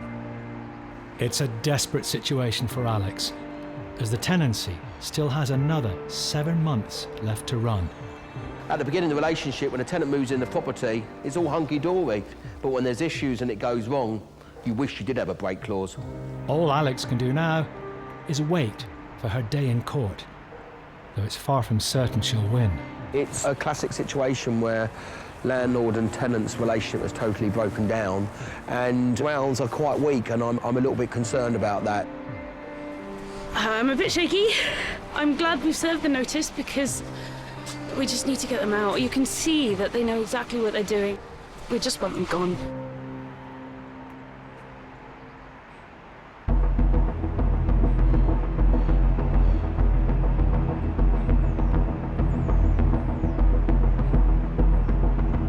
It's Paul from Ainsworth Estates. What's been going on? Letting agent Paul Ainsworth Lord is taking a call from 74-year-old Wendy, a neighbour of one of his tenants. People in the top flat are throwing rubbish out of the windows. We've got no front door on the building. It's not safe, to be honest. That must be pretty unsettling for you. It is. Wendy lives in an apartment block made up of 12 flats. Paul lets out the top floor flat to a young man who is causing the problems. It's come to the point now where enough is enough. If it's one of our tenants, obviously I'll have to have a word with him about it, because I can't have this. We rented this lad, he lives there on his own, supposedly, but he does have quite a few mates that come and go. I need to get to the bottom of what's going on. This is not the deal, fella. The flats themselves are nice. It's the skin of the property that's ugly. Really ugly. Thinking potholes are not getting any better. We compensate for its outer looks with making the rent really cheap.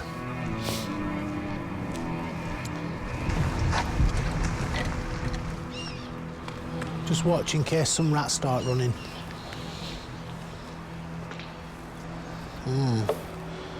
Well and truly booted in.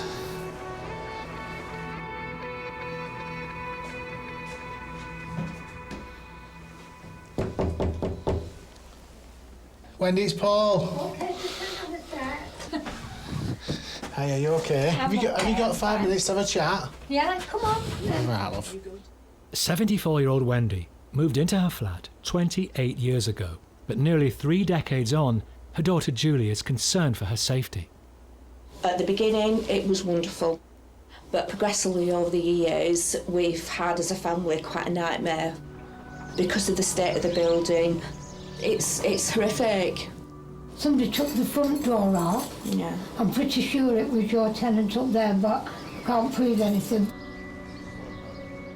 28 years ago, it was a nice place. It's a shock to the system. Wendy, she's a lovely old lady. She's an innocent victim here. She's done nothing wrong. She's a victim of bad things that have happened around her, outside of her control. After I left this afternoon, Mum will lock her flat door and she'll be using a peephole because we've told her she, under no circumstances, she should open that door to anybody. Not a place you want to be at 70-odd-year-old, is it? She should be comfortable and safe now. She's too frightened to come out at night. She won't open the door to anybody. It's not the place it used to be. There's all kinds of comings and goings, all kinds of fighting and shouting. I've come home from work before now at 8 o'clock and there's been people asleep. Outside the door? Yeah. You know, it's horrible, horrible. If you were my grandma or she was my mum, I wouldn't be happy for a minute. So 5 o'clock's the end of your day, Yeah. and you barricade yourself in. It's a bit like being in a prison, really, isn't it? Yeah, because I wouldn't dare come out. If I could pick this up and move it, I would be fine. Thanks very much. Having made some inquiries, Paul now needs to confront the tenant. In all the years I've been doing this, all I get is a lot of abuse. Got it butted once. Somebody pulled a knife on me once. I've had that a few times, actually.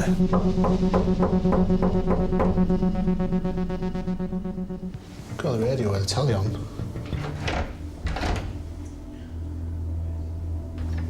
Stinks of weed.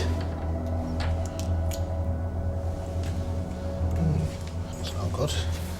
This is the key for that door. But this is a completely different lock. And it's definitely in because I can hear it.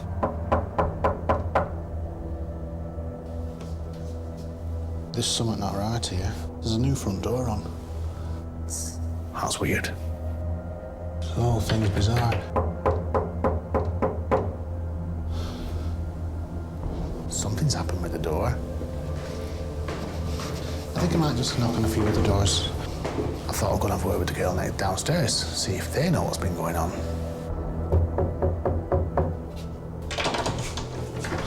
Hey, sorry to bother you. It's all right. We rent the flat out on the top floor, directly above you. Yeah.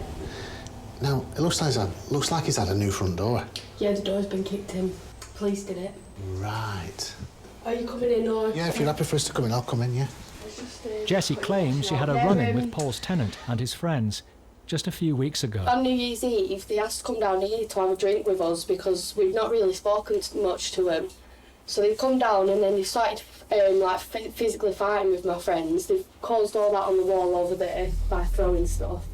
There's blood all up and down my walls, all over my carpet from where they've physically been beating up my mates, and then they've just left.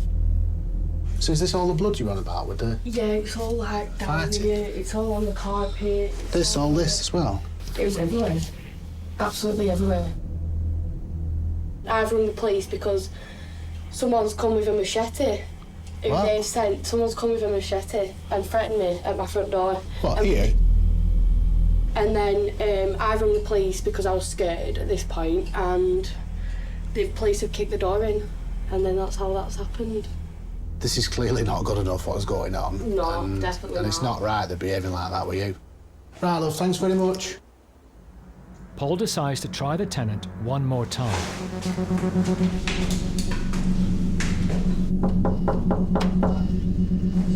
Paul from Angel Estates. I'm all right, fella. Are you? Can I have a chat with you, mate? How come? I've got a problem. I don't want to speak to you. What's your problem? Mental health is an illness. Hey? My mental health is my problem. What happened with this door? Listen, I'm going to tell you to get out of the building. I'm going to lose my head. What do you mean you're going to lose your head? What do you mean? Asking me what do I mean? I just told you I've got mental health and I don't want to speak to you. So fuck off. Well, I need to talk to you about this door. Get out of my building. I'm going to lose my fucking head. This guy was making it very clear what he was going to do if he came out. Did the police kick this door in? Eh? Nothing of my fault, but nothing of my fault. They've come with a machete and put my door clean through. I paid Who did? Someone come with a machete for me and I run away and they put my door clean through. I built a new door off my own back. I've not asked for no money off no one, do you know what I mean? Yeah. My dad come and fit it with a bad back and I paid 200 quid for a new door. The next thing, he's on the phone to his dad, it turns out. Is that your dad? That's my dad, it's a man. All right, very good. He's the man. Good. His dad didn't make me feel any better at all. He's starting to tell me that, you know, he floored 6 coppers in one go, and I'm thinking, good God. So why that little mental health is getting worse by the fucking minute? I'm gonna fucking run you over, you dickhead. Get out my fucking door. Calm down, lad. His dad then explains what condition this lad's got. All right. Somebody's got a fuse that short that it doesn't exist. They just basically flip. We were just doing a routine inspection, and I'm looking at the door thinking, this is a new door. And I started talking to the neighbours. I got this version of events that had gone on, and it's like, friggin' hell, I could do with knowing the full story on this. All right, then. It was agreed that the dad would come down, let me inside the flat and introduce me to the tenant and pacify everything, and I suppose keep a safe passage, if you like. See you in a minute or two. Bye.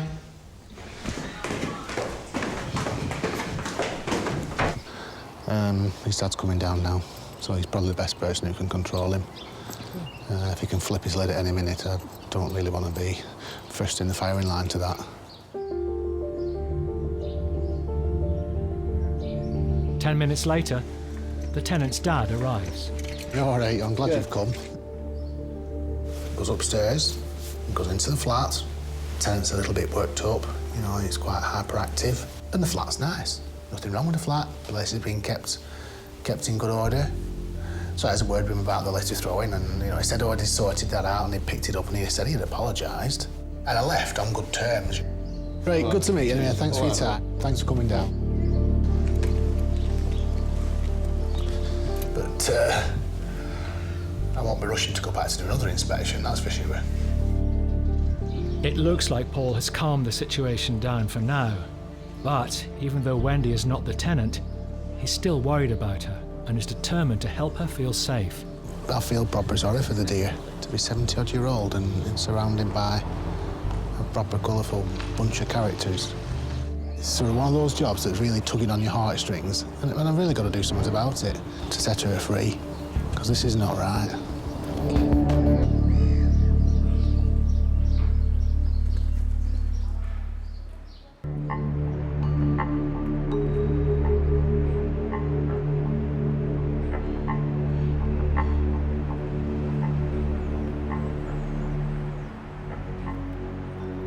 3 months have passed since landlord Alex served her abusive tenants with an eviction notice. I do feel unsafe. I don't want to run into them. I'm afraid of them because they have been so aggressive when confronted. You shouldn't have to live like that. Alex is taking them to court on the basis of their antisocial behaviour and £4,000 rent arrears. Almost immediately after moving in, they started to cause a nuisance to the neighbours. They were making massive amounts of noise. They were just causing a general nuisance and being really unpleasant. And the problem is that whenever they were asked to change their behaviour, they got really aggressive and really nasty. They're bad tenants. They need to go.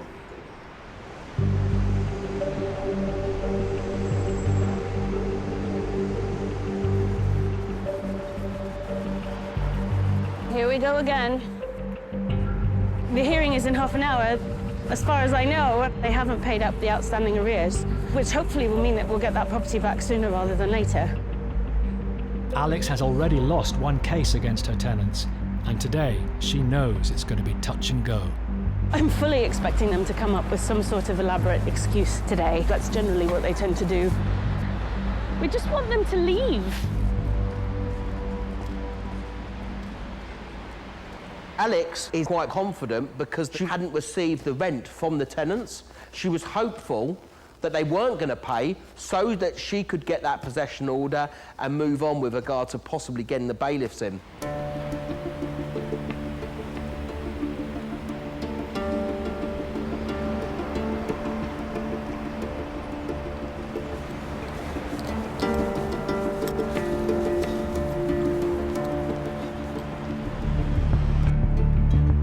Gone well. We didn't get the suspended possession order. The reason they didn't get possession today was because they cleared their rent arrears half an hour before we ended up in court again. And on that basis, the judge didn't think that it was appropriate to issue a suspended possession order. The judge has ordered them to pay the rent, which is good. And then and there, he gave them the opportunity to make a counterclaim, which they're doing now, which means we go to small claims court, and they're suing us. The tenants are claiming £3,000 compensation for renting out a property without a valid gas certificate, and a further £5,000 for harassment.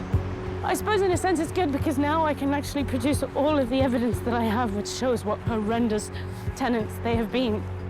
So, you know, we might yet get some justice, but in the meantime, they persist in the property and we can't have it back. I really feel for Alex. She's gone to the mill and back and she's felt so stressed and she's been intimidated by these tenants. It's really unfair. I just want them to get out. Despite 2 court cases and £6,000 in legal fees, Alex is no closer to getting her mother's property back. Worse still, she's being sued herself. She has little choice but to see out the 7 months remaining of her rental agreement and fight their counterclaims in court.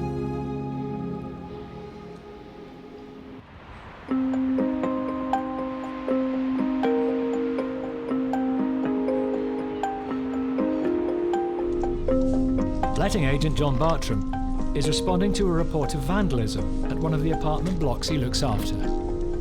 I believe a door's been damaged. We're going down to the property now just to have a general look to see if we can get to the bottom of what's actually happened.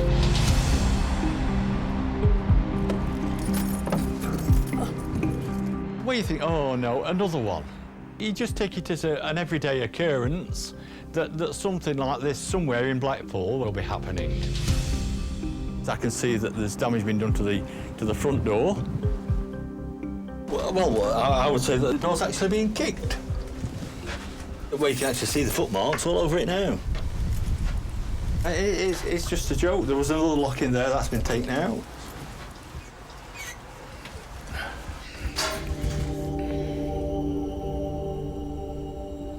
Well, this is the report that I actually came to look at.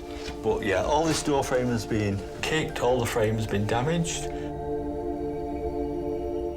Inside the flat, well, this is absolutely disgusting. There is a carrier bag here, absolutely full of sharps. Pink ones, white ones, purple ones, yellow. That is absolutely disgusting.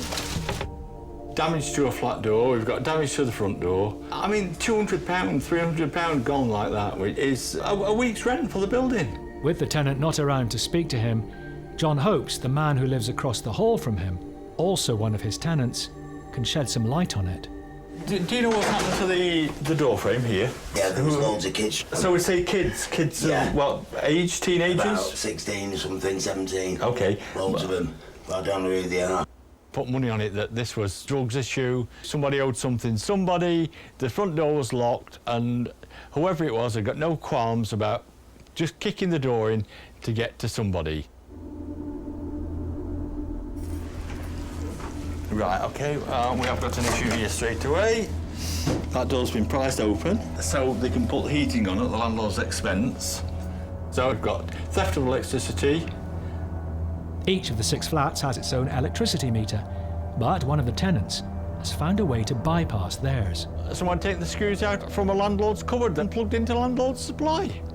Someone put wires underneath the meter. It's very dangerous. The heat of electricity burns. It creates a fire hazard. The extension cable running from the cupboard leads upstairs to the tenant John has just been speaking to. I did actually notice that. Yeah, no, I've only just plugged it in today. It's theft. Right, yeah, well, I'll pay it back. No, well, somebody's unscrewed that cupboard. Not me, not me. But this is actually theft. Right, well, I'll pay it back. Yeah, no, well, we'll take this out now, please. Right, will do, yeah, of course I will. OK, thank you. It's very difficult. You know, these people have got to live somewhere, and if you show them respect, they 9 times out of 10 show you respect back. But you can't have things like damaged doors and theft of electricity and without having any reprisals. Thank you. Right, OK, please don't put that back in. I think we've got more issues to address here.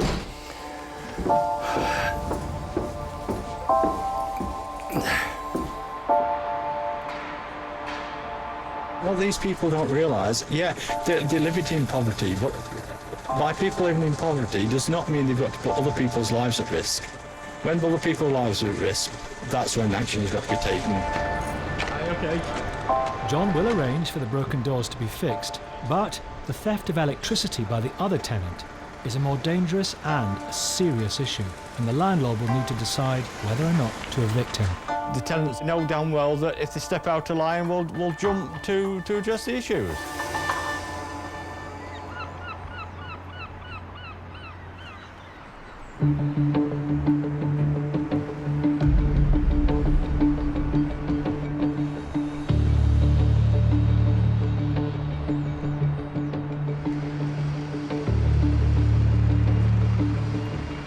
There has been a lot of emotional and financial strain. It's been a nightmare for us. Landlords Ghulam and Amir are owed over £25,000 in rent by a letting agent. It's been very frustrating, very disheartening, thinking that professional people would not do this, would not stoop so low. So enough is enough. 3 years ago, they signed a guaranteed rent agreement with RHP Services for 2 houses divided up into bedsits. But Ghulam and Amir haven't received a penny in nearly 5 months. Despite our best efforts to have a working relationship, it hasn't worked. So today we are going to serve them notice and hopefully get our properties back. For Paul Champlina, who's helping them with the case, this isn't the first time he's had to deal with a letting agent with a guaranteed rent agreement failing to hand over the money, as these agreements are all too often open to abuse. Afternoon, chaps. Hi. So, this is a mess, isn't it? It is indeed. So really what we need to do is we need to have a conversation with this letting agent and actually try and get him to surrender and give the keys back. Because every month that's going by, you're losing a fortune. It is. It's been very stressful, and practically it's just frustrating. And many times when you call him, his office staff say, oh, he's in the court, he can't talk to you, he's in the court. So again, the bell started ringing. Why does he have to go to court so often? Let's go and see if he's in the office so we can have some words, yeah? Good. Let's go. Lovely. Thank you. You lose control with guaranteed rent because you are giving your keys to a third party. That third party becomes the landlord. I don't want to tip them off. If they don't pay you, you can't evict those tenants that are in your property because they're not their tenants. If it goes wrong, it goes wrong. Is that here with the shutters? No, they're further down. Oh, right, OK. To try and regain control of the property, Paul is serving a notice to quit at the agent's office, which demands that the agency surrenders the property, or they'll be taken to court. No, it's closed. RHP Letting Limited. They've changed the name, look. So I think they're going to go in liquidation, or do you know what I mean? There's someone in there. They've got the camera, they're looking at us. They're in there, they're in there, they're in there. Here you go. Hello? They're ignoring us. Can you see them? Right, let me try and call them. Let's try this number here.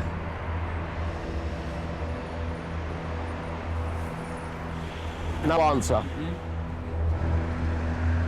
If you look on the screens, Paul, there's somebody working in the back office. Look! There's a lady. There's 3 of them sitting, waiting in the back office. There's a camera on them. Yeah. Look. They're running away. Are they running away? Yeah. Okay, let's go around the back. There's a back. They've owed over £25,000 in rent. They're getting lie after lie, and all they are is just hiding in the back office, most probably underneath the desk. Come here, come here, come here, come here, quick.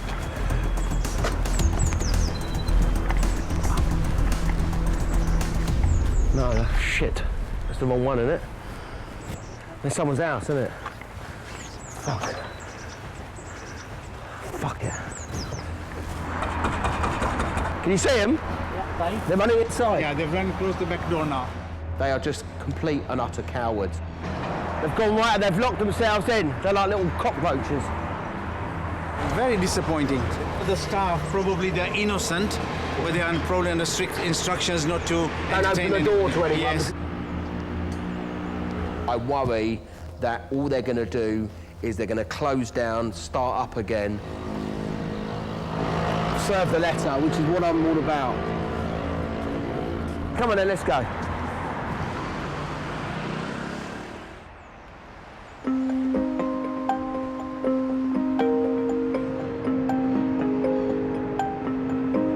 With no joy at the agency office, Paul does some digging into the background of their director, Toki. Yeah, this is him. And wow, this guy, he got done and he was jailed for 8 months by the police because he was lying about speeding offences which he committed in his 93 grand Range Rover. So I mean, this guy is lying to the police. Who's to say he's not lying to landlords? With the chances of Ghulam and Amir getting their money back looking slim, all they can do is wait to see if the notice prompts action.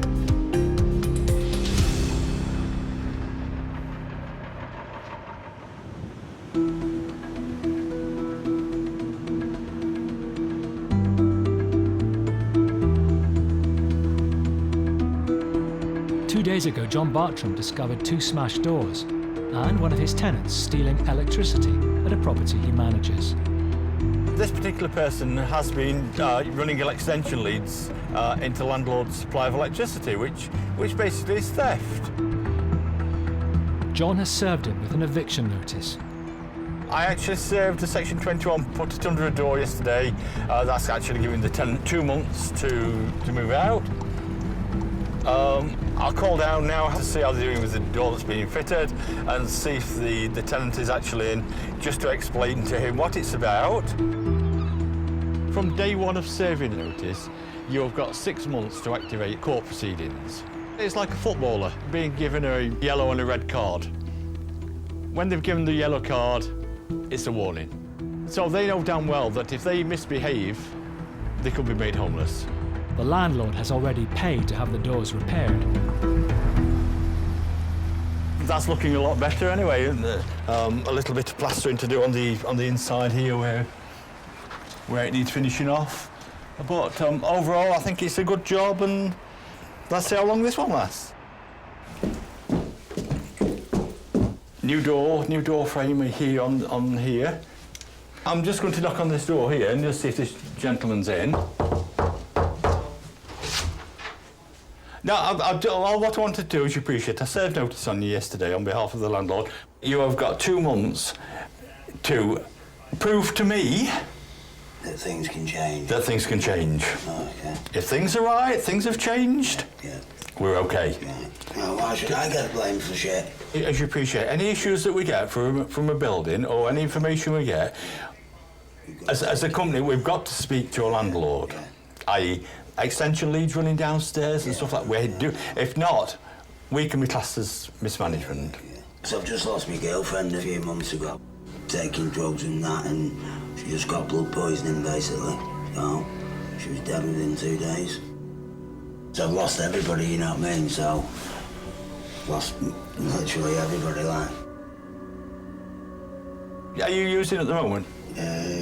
But we'll tell the truth. I want you to tell the truth. Yeah, I've never been able to get off it, you know. I'm sure there's help out there. If I could, would you like me to try I'm on my methadone courses. Yeah, so okay. That's, you know, I'm gonna change though. Yeah, I know a lot of people that have been like you. Yeah. And they've turned their life around. Yeah. And they've said, well, bloody hell, what? Yeah. What did I see in that? Yeah, exactly. Yeah. But it's just hard for me to see. Well, it's like it's here. It's here. We haven't had many problems before. I'm sure you can get things right. Yeah. And I'm hoping we can carry on working together and resolve these issues.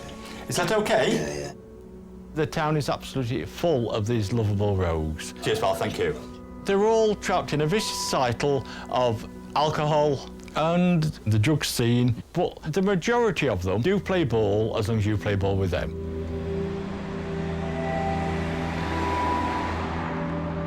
When you get people that are vulnerable, all you can do is try and be some sort of social worker and try and guide them into the right lines to try and get them back on the straight and narrow.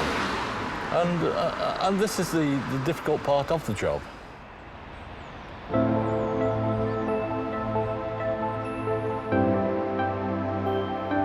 Five months on, there have been no other major issues at the property, and John has allowed the tenant to stay, for now. I think it's kicked him into gear, and it's made him realise that, whoa, I've got to get my act together here, or I'm going to be homeless.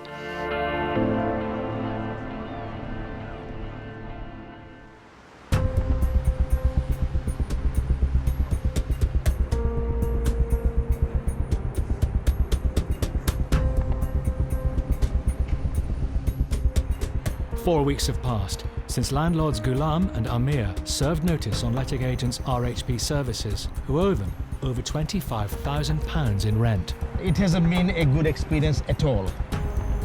At first, it did look like their legal letter had done the trick. They got checks, the checks bounced. I think it's a scenario of borrowing off Peter and paying Paul. They're juggling. If they've got up to 500 properties, can you imagine how much rent they're getting? Ghulam believes that the agents are going to be inspecting both their properties today, so he's hoping to intercept them. Over 9 months, we've been trying to get to see the property, hoping that we can come up with an amicable conclusion and move on with our lives. The two houses are home to 12 tenants, whose rent is paid directly to the agency by the council. Hello there landlord है इधर का कैसे अली आने वाला था तो की कोई आया okay which car is he waiting? Let's keep a track. He said he was outside here, see? That's him, Ali. They've just run away. At least we got access to the property now. We'll see how it is. I had a key to the main door, and they've changed the lock without telling me. And they've changed all the other locks here. For whatever reason, we don't know. According to the guaranteed rent agreement, the agency is responsible for maintaining and cleaning the two properties. I can see some stain marks here, water marks. They should have made good this, making sure that there's nothing with the electricals. Water and electricity do not marry together. Oh, this is very, very sad. They have literally not looked after the property. It was given to them in a very, very pristine condition. Totally no maintenance, totally zero maintenance. We don't know what they do with the funds they get from the council. It's pathetic. It's just beyond words. If the agency don't voluntarily hand back Ghulam and Amir's property to regain possession, they will have no choice but to evict all 12 of their tenants. We have given this property to RHP Lettings. Do you pay them any money? To RHP? No, the council pays, council right? paying, yeah. Yes. And they haven't been paying us. Nearly 5 months, they've not paid us. Sorry to bother you. We are looking for the RHP agent. They have not paid me for 5 months. It's about £25,000. When did you last talk to them? They came here once and tell them about the eating. There wasn't no central eating for a couple of months. Okay, that's sad. During the winter. That's very bad. You are entitled to a nice warm house. That is the basic. They fixed it recently. They came last week. They came last week, okay? Yeah, come like they know that you were coming or something. Ah, you should complain. It is your right. And I don't want to lose my property. no, it's better to stay dignified. You are a human being. Thank you, my brother. Have a nice day. It's a horrible thing to do. They should pay the rent because the council is paying the rent. So they should pay the rent and make our roof here over our head secure. It's so sad that the tenants are staying in a cold house which shouldn't be there. At the second property, nobody's there. It's a familiar story. Who does the cleaning of the house? I just saw clean. Nobody, huh? No one. It's ridiculous. There's too much cockroach. Yeah, way too many cockroaches. Yeah. These are nice people. They deserve to live nicely, not to live in a pigsty. Just basic should be there. The cleaning, the maintenance. They just get the money from the council. They don't look after you. Local authorities are paying housing benefit monies to companies like RHP. The victims in all this are the landlords that don't get the money from these guaranteed rent companies and these subtenants, these housing benefit tenants that end up being evicted through no fault of their own. The question is, why are they not paying us?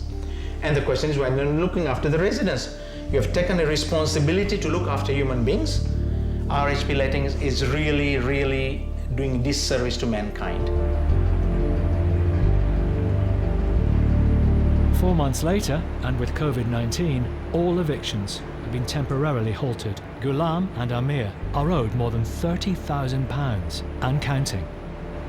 This case is a mess. It's not just one property, it's two properties. We're trying to unravel it, and the longer it goes on, the more money they're going to be owed through no fault of their own.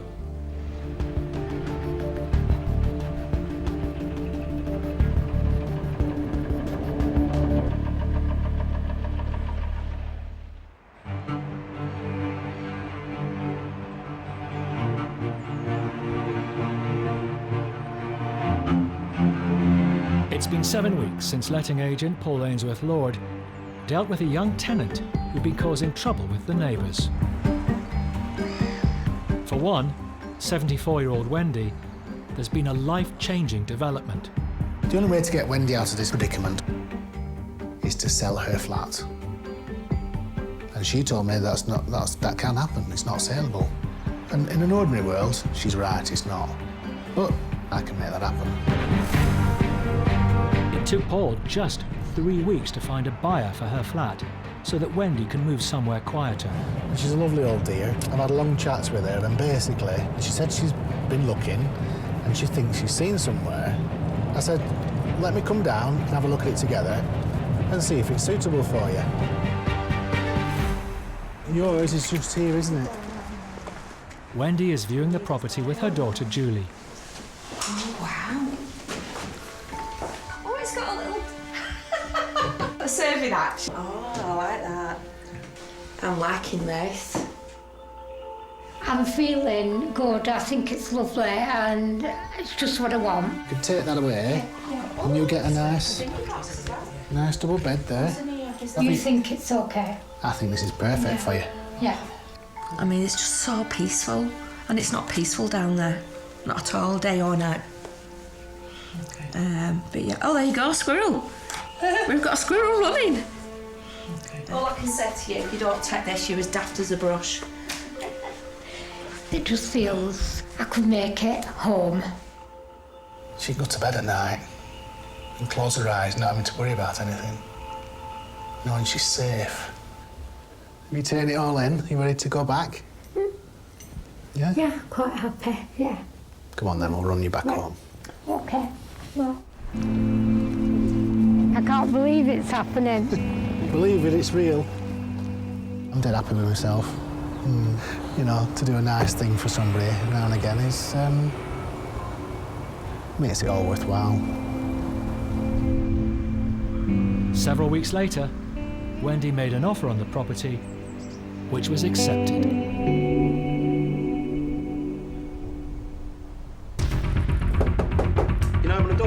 Next time, You want to go to court, we go to court. a landlord whose tenant won't budge, He's a bully. Yeah. I don't like bullies.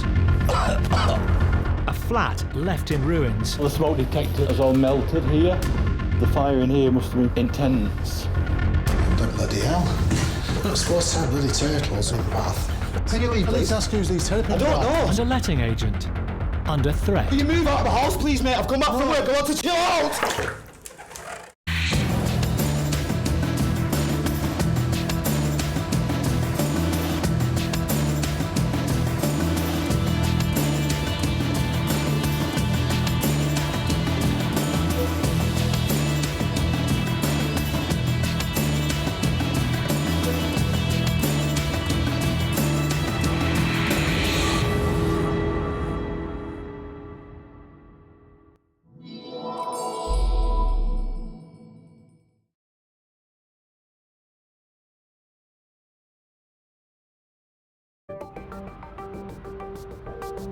Britain's rental market is at breaking point, Give me home, please. with not enough homes to go round, soaring rents, Oh my God. squalid, overcrowded conditions, Little swines. landlords pushed to their limits. They're crooks. They're running a scam. When am I going to get my money? At the hands of bad tenants. We're just trying to see when you're leaving our property. Carnage, utter carnage. It's a full room. Hang on a minute, lad, who are you? I've got a situation. I need police assistance. This is Nightmare Tenants, slum landlords.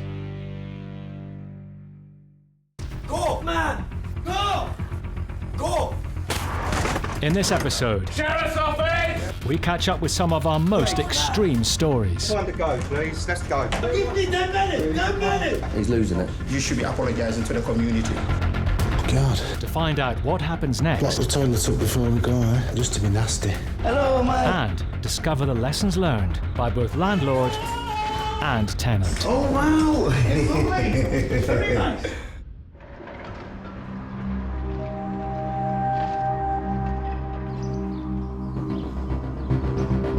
The number of private landlords in the UK has fallen to a 7-year low, with nearly 250,000 quitting the game altogether in the past 2 years. For many, it's bad tenants that are the final straw.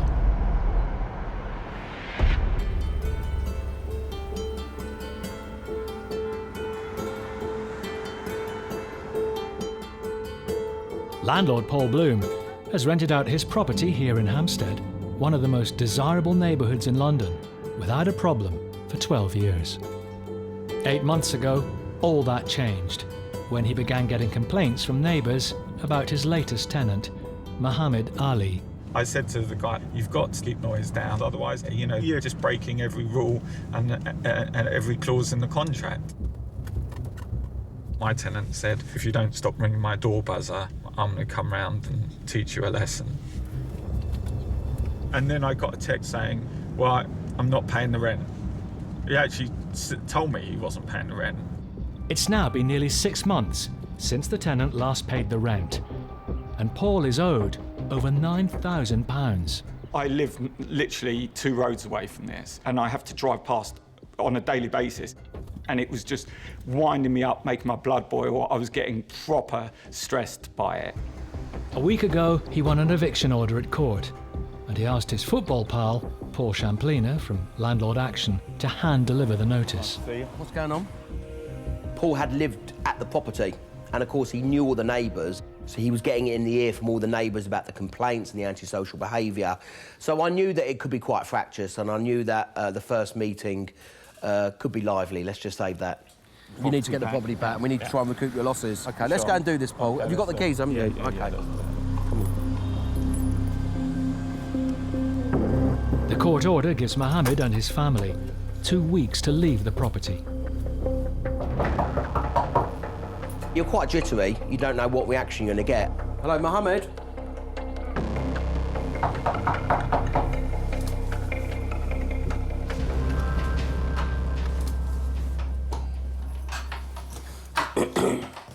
Hi, Mohammed. Hi. Yeah.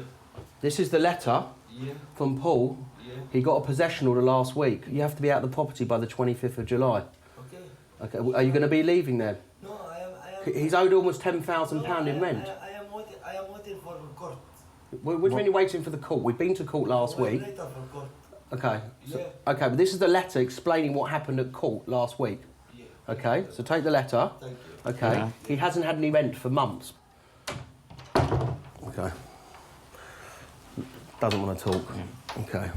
I was happy you took the letter, and I thought that was it, and I'll just be on my way. Going now, okay? Sit down. Come in, please. The police? Call the police. Is this stopping me? Yo, where letter for court? Where? The letter's gonna come. And then he really kicked off. Go out! We're going now. Go! We're going now. No, don't touch my door! Go, man! Go! Go! Go! Hey, go! hey, Mike. Man! Go! Go! Go! Man! Police. Go, man! We'll call the police. We'll call the police. Call the police. He just went ballistic and came straight for us. I mean, it was nuts. I mean, it was, for me, I was feeling like, Jesus, this guy, like, I've got to get out of my own flat, like, run down the stairs. It was nuts. It was terrifying. I am called policeman. And that's what, that is what you're dealing with.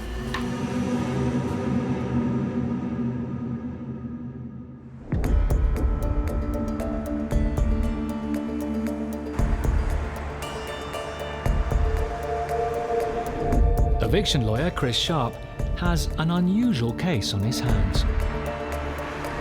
I'll be honest, this is a first for me in terms of squatters at a church.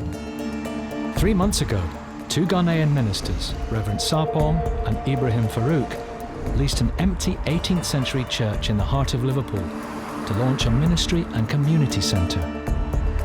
But after finding out squatters have taken over the building, they called in eviction lawyer Chris Sharp from Landlord Group for help. My client wants them out because they're setting up a ministry and they can't because these guys are in there. We've been told that there could be quite a few people, but they're showing no signs of wanting to leave. It's a big old place.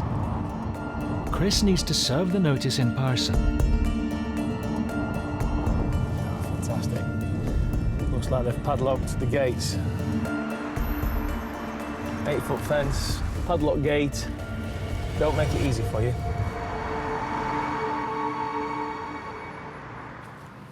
I said about 8 foot. I think you underestimated it.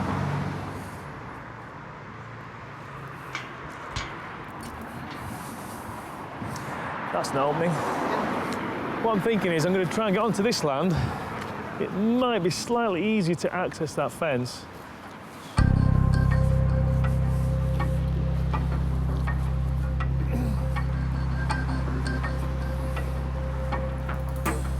In. We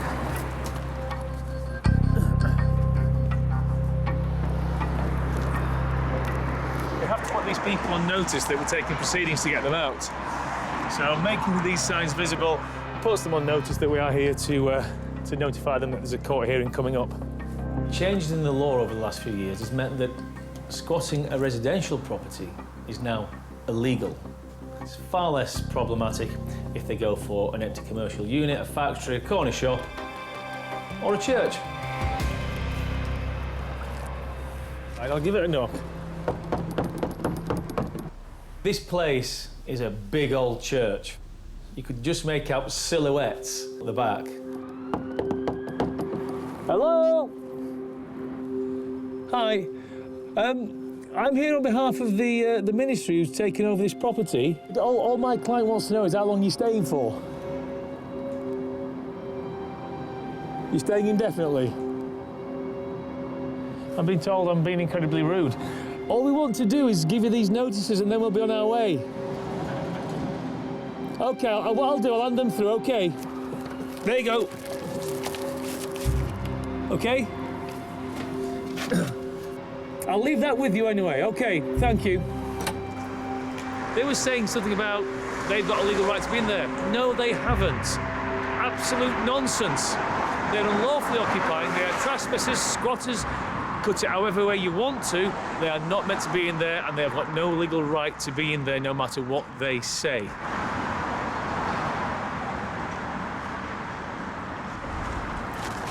We currently have occupation of the building. We have the legal standing to be in this grounds. You haven't give us any proper notice. You haven't been invited into the property. Whatever arguments they have, well, the correct forum is in court next week. So we'll wait till next week, and let's see which way it goes. Chris and the ministers will now have to take their case to court. They can only hope the judge rules in their favour.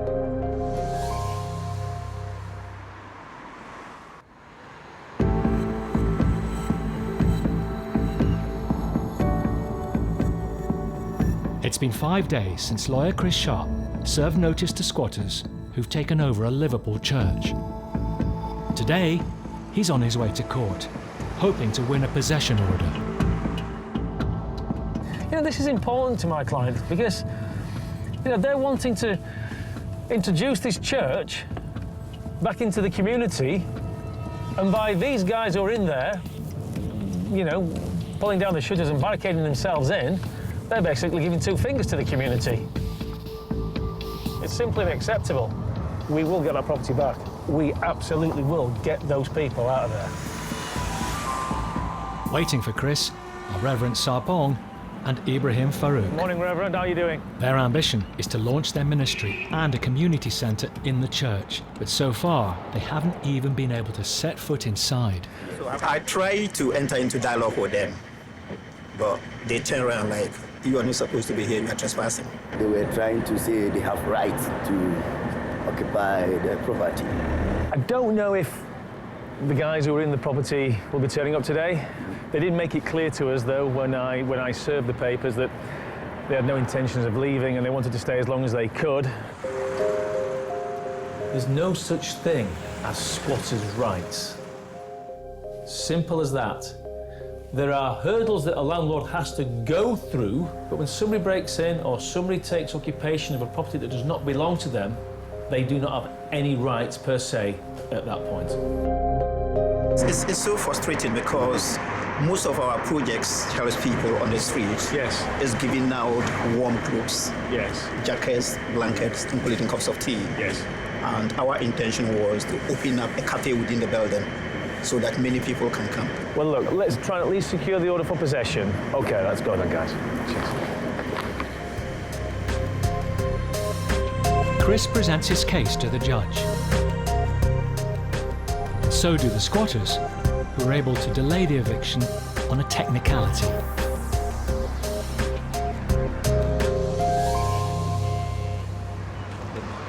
It would appear that the defendants who turned up were claiming that because it's an old building, that there's an issue with the address.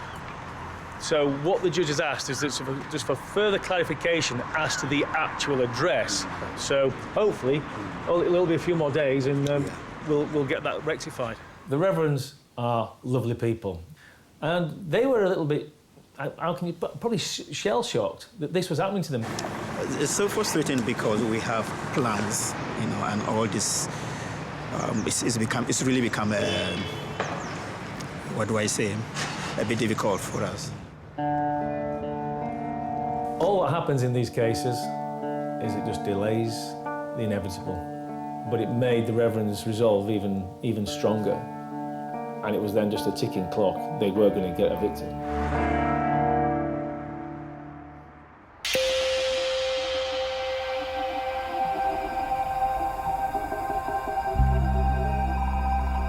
It's been 3 weeks since Paul Bloom's tenant chased him out of his property. This morning, he and Paul Champlina are heading to evict him. Morning, Paul. How are you? Yeah, glad this is finally here, yeah. How you feeling? Yeah, a little bit apprehensive, you know. Yeah, well... Never sure how he's going to... After our last visits Antics, you never know what's going to happen. I was proper nervous that day. I remember feeling almost sick with, like, nerves. You all right, Scott? Hi, mate, how are you? This is Paul, the landlord. Hello, nice to meet you. The High Court Sheriff, Scott Hines, and his men will lead the eviction.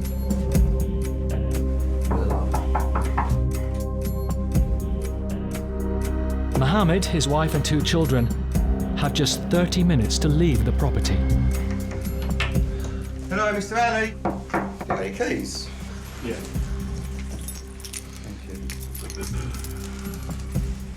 Oh, you've got a key on the other side. So Has he? Yeah. Was he? He's Definitely in there. Yeah.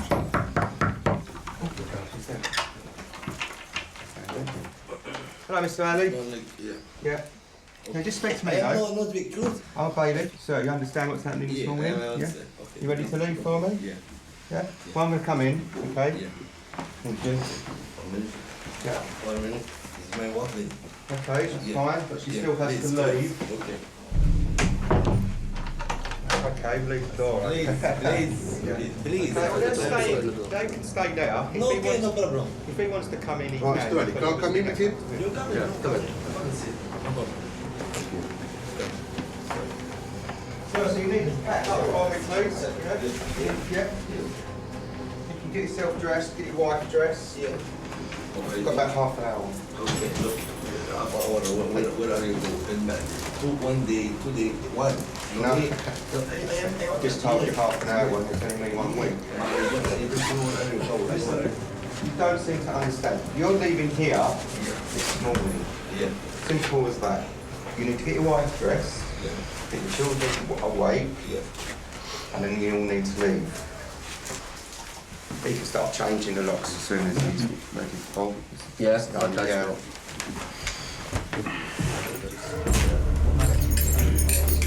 Psychologically, you've got to have the locksmith there to start changing the locks, because then it's real, it's happening. And when that started happening, he just did not accept that he had to leave. Get a bag ready for the children. Yeah. You know, whatever the children need, whatever your wife needs. Because if you're going away for a couple of days and then you need to leave, please. 15 minutes later, Mohammed is still haggling for extra time. Yeah. You've not got an hour, you've got a half hour. Start packing. Time's ticking away. I just don't understand how they think they can just carry on living without, they know they're not paying rent, they know this is going to happen at some point, but they still try and want more time. For what? Let's get these suitcases and let's start going, please. But come on, then, time to go, please. Let's go. You can stand there insulting me. Come on. Let's start leaving, please. Yeah? You start shouting at me, you're going to start leaving a lot quicker. Come on. What? Get your hand got on now. Okay? Look! He's losing it. He's getting aggressive. I'll give me 10 minutes! 10 minutes! Just give him 5 minutes. 10 minutes! Give him 10 minutes. Scott, give him 10 minutes. Give him 10 minutes. Give him 10 minutes.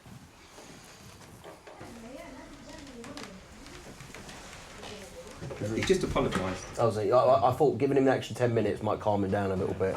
He was like that with us in the last visit. By 8 a.m, Mohammed and his family are out on the street. If they want the rest of their belongings, they'll now have to ask their ex-landlord for permission.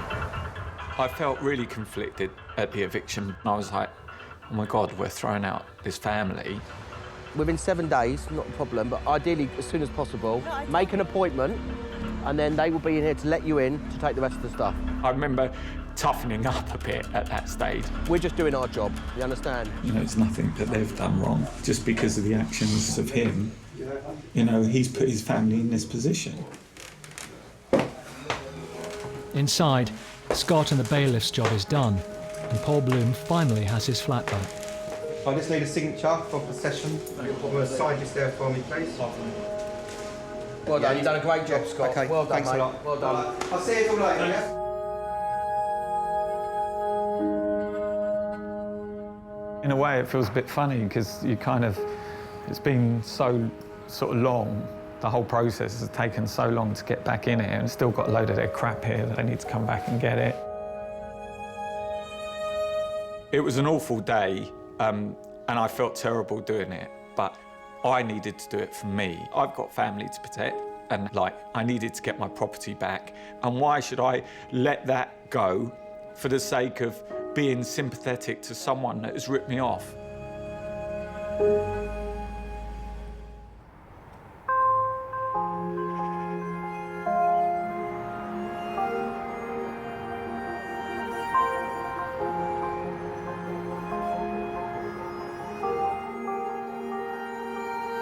2 years have passed since the eviction.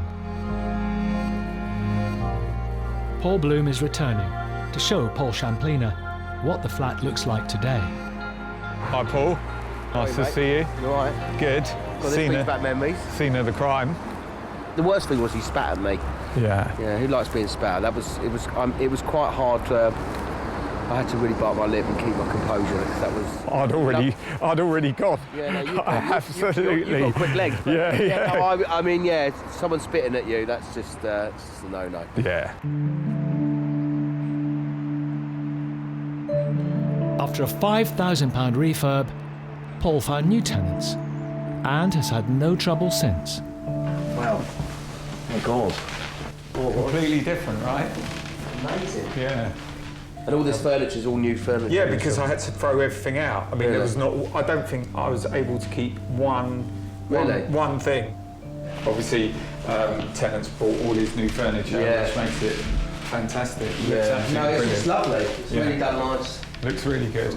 Well, actually, Paul, you've got a really good tenant in there. You've got to keep him as long as possible. See, he's really done the place up really nicely. That's really good. So I'm pleased it's all worked out. Me too. Looking forward, not behind. Absolutely. Okay, mate. Let's go. No problem at all. And I'll see you at Spurs. I'll see you at Spurs.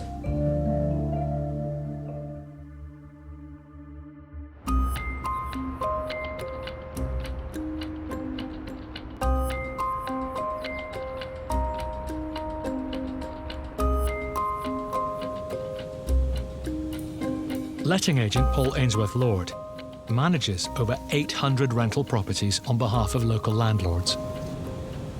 So I got a call from one of my landlords who we do a bit of work for. He's got a problem with a tenant. The landlord, Ian, a gas engineer, is owed nearly £5,000 by his tenant, and he's desperate to get her out. Right, Ian. Hi, Paul. You all right? How you doing? Yeah, come, yeah. I spoke to you the other day about this problem you've got with this tenant. Tell me about it. What's crack? Stop paying. So 12 months down the line. Down the line, just not answering phone calls, not answering nothing. And have you had any rent in that 12 months? I've nothing to offer. Tried to get in touch with her, just not answering phone. She won't let us in. The chair's locked on door. She screwed all that's about shut. And there's I think there's a big dog in there, you know. Big nasty dog. What sort of dog? I don't know what my friend it was. So what do you want me to do? Try to get her out and recover some money back. What makes this all the more galling for the landlord, Ian, is that his tenant used to be a family friend. It turns out he's done her a favour because there's some connection between her and some family member. And when there's tenancies and rental properties being rented to people where there's connections with friends or family, I can usually say 8 times out of 10 there's going to be trouble. 5 days later, Paul and his colleague Sally are on their way to serve Ian's non-paying tenant with an eviction notice.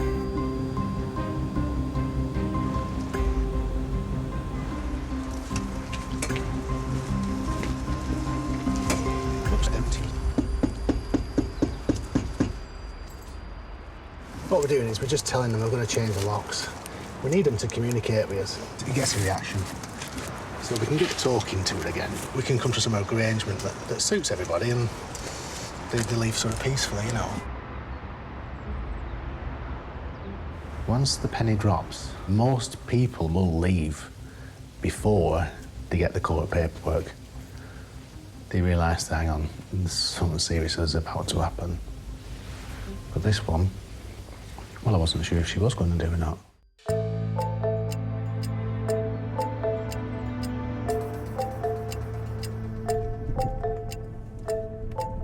2 months later, and Paul's had no response from the tenant. We've been ringing her, we've wrote to her. We're still not making headway.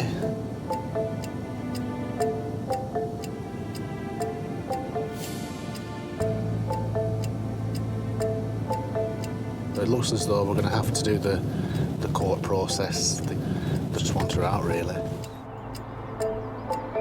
Today, he's checking to see if she's left.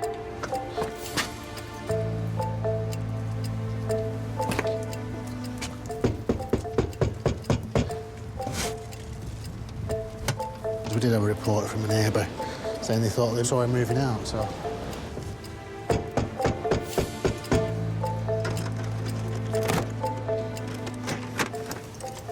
When I'm knocking at a door, if there's no sign of life, I always try the handle. You have to do because, I don't know, they might have fell downstairs and be unconscious. You just never know. Hello? Hello? Oh, what a bonny rabbit. It's not got no food neither. Oh, this is well bad.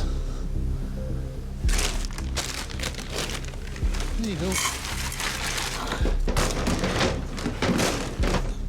Paul's unsure whether the tenant has left the house or just gone away for a few days. When I get these sort of situations, we check the fridge because you look for the milk. We got things out of date in the fridge. There's food, well out of date. 3rd of November on the milk. Milk's always the giveaway because everyone uses milk for the brews, don't they?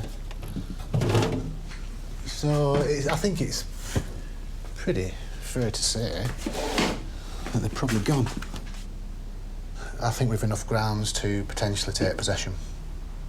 Hey, Sal, can you print off the system the abandonment notices? I'm thinking, happy days. Phew, Christmas has come early. She's gone, she's done one. Well, that saves a lot of hassle.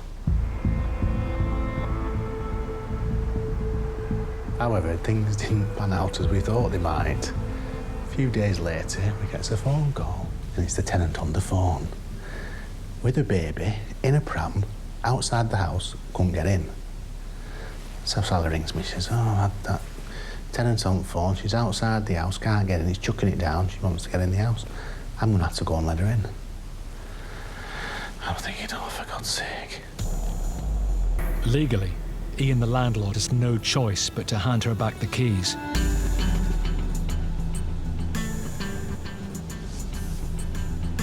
Now, Paul and colleague Sally are returning to the property to make the tenant an offer, hoping to avoid a lengthy court case.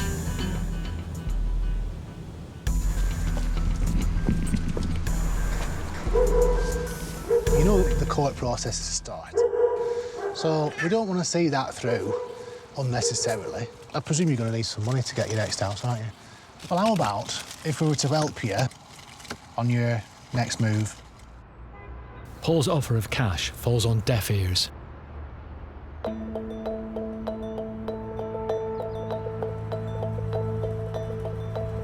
Two months later, the landlord decides to cut his losses.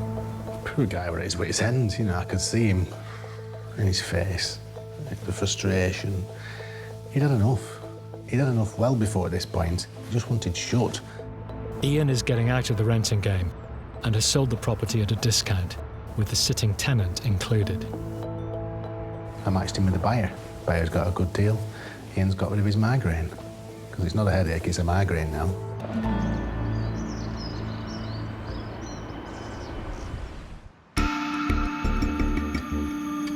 It's just after dawn in Liverpool.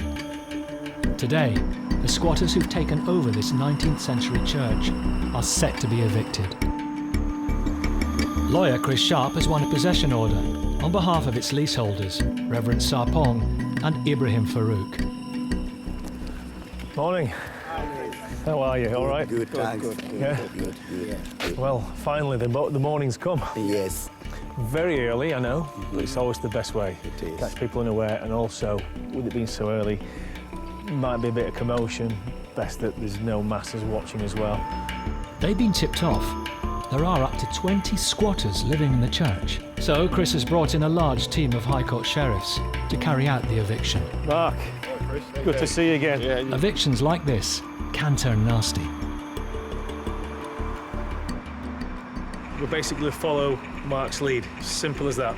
Okay. If he says, stay there, we stay there. Yeah, best thing for you to do is just stand the other side of the road, maybe, and just watch whatever's going on until we've got control of it. But it's a big old building. So. Yeah.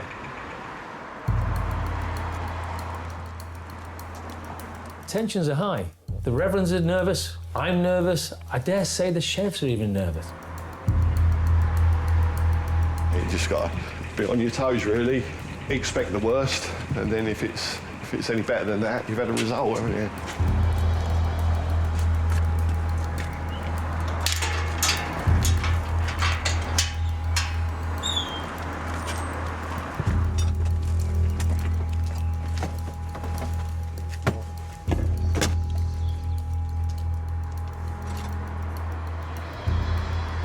I can't see anything behind it, no barricades or anything.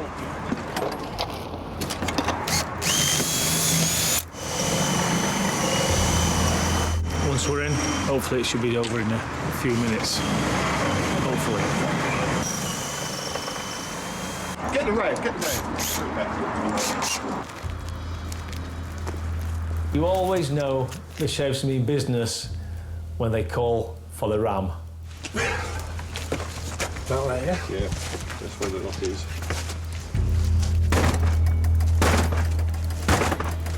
Oh, dear. If nothing else, it should wake them up if they're in there. They finally have access, but still, no idea who or what waits inside. Sheriff's office! Yeah. All right, got written possession for this address. Yeah, you need to pack your stuff up. You need to leave straight away. Yeah. Any issues you'll be removed. Yeah, but if you just get on with it, it's fine. How many people in here? 2. What, in this room? That one and this one. Okay. Morning. Morning. Right, how long have I got to pack up my stuff? Well, pretty much half an hour. You've had several months, so half an hour, yeah? Yeah, okay then. To show just how organised these people are, they've got a little crib sheet here. If the cops come to the door, here's what to say or not to say. There are far fewer squatters today than Chris had feared, but it's clear that many more people had been living in the church. There's lots of rooms in here. I think there's been tens of people here from time to time. Oh, just look at that. Look at that. Disgrace. Oh, it stinks as well. As the 2 remaining squatters pack their belongings, Reverend Sarpong and Ibrahim enter their church for the first time. Popular business religion. You okay, mate? Hello, how's it going there? Yeah, great, yeah. You okay? How are you? Fine, thank you, fine, thank you, yeah. Sorry we have to get to this point. I know, you've got to do what you got to do, eh? Yeah, I've been here since September last year, so yes, it's been a while. I was sleeping rough after my universal credit was stopped, you know. The squatter, Mike, has been living here for almost a year. It's felt like my home, yeah. It feels nice. My goal is to survive as best I can, to be safe, to be happy, and just, you know, just make the best of things in general. Lots of empty buildings in Liverpool, so, you know, we'll find somewhere quite easily. Hello. Hello. How are you doing? Really happy, mate. How are you? Oh, good, Yeah. good.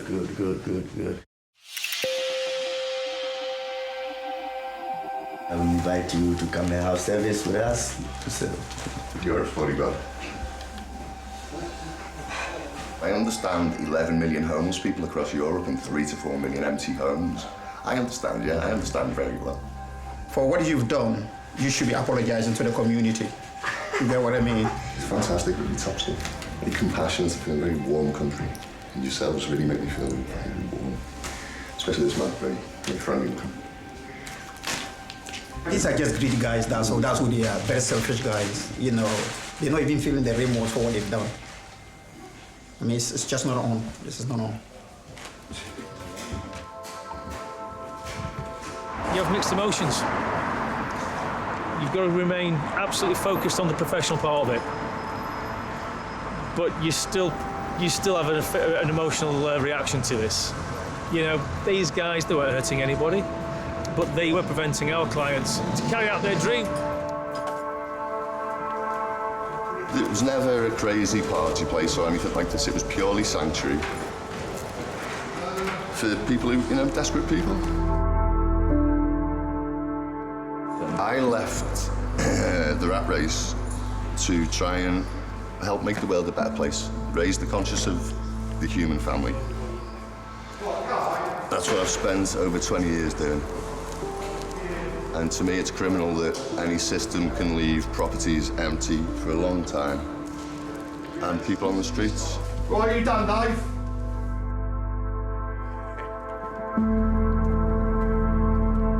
Good luck. Thanks.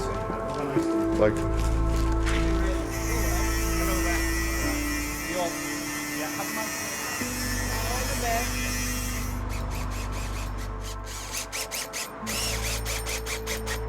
8 months later than planned, and the Reverends finally have their church back.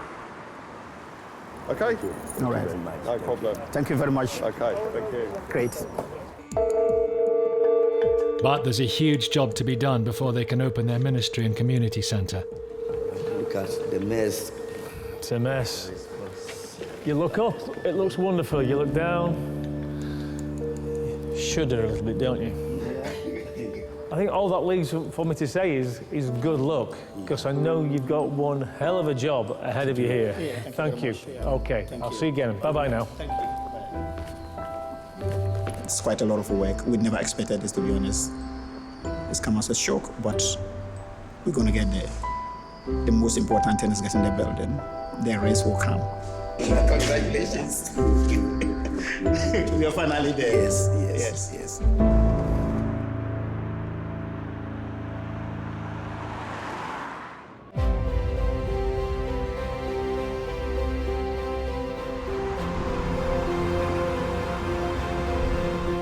It's been over a year since squatters were evicted from a Liverpool church, and it's now formally open. Our first service, the place was packed, and I was so excited to have this kind of building to preach. My spirit was on high, and people come here to receive prayers about healing and christening, marriage blessings. All this have been taking place. It took over 3 months and 2 full skips to clear the rubbish. Yeah, there was no roof over there, and the pigeons, that was their access to the room, the building. Here alone was even mess, and you can't even believe that today we are standing here breathing good air. The air over here was really bad. Even when you open the main entrance, it just welcomes you with a strong form of odor, but now this place looks very clean, tidy. We'll try to see what we can do to restore the building back to its former glory. It's an iconic building that I'm sure the entire community will benefit from, and we're looking forward to working in collaboration so that the building will be open for everyone who may so wish to come. The church offers meals to the homeless 5 days a week, and its doors are even open to the squatters who once live here, like Mike. Hello, Mike. Hello, how are you? Fine, thank you, and you? Good to see you. Yes. Long time. Yes. How is everything? Things are improving, I've got some steady employment. Oh, wonderful, wonderful.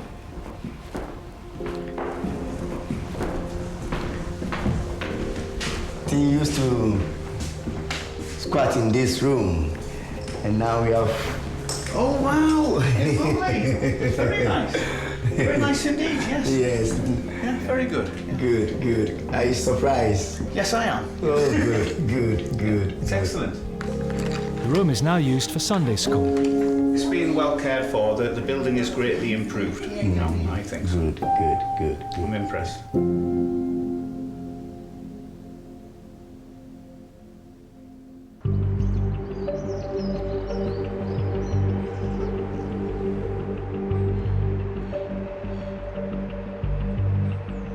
A year has passed, and Paul is returning to the property that was sold on to a new landlord with a sitting tenant.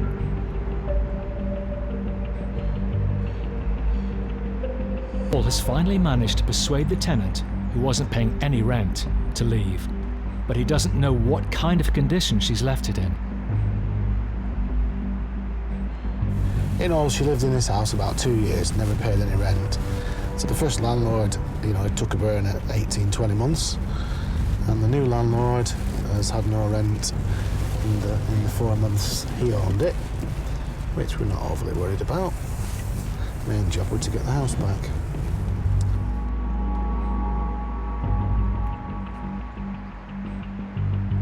It was a cracking deal for the new landlord. Providing she's not trashed the house and things like ripped the boiler out and wrecked it, because that gets expensive. Paul and the new owner need to figure out how much it's going to cost to refurbish the flat and get it back on the market. Hey up.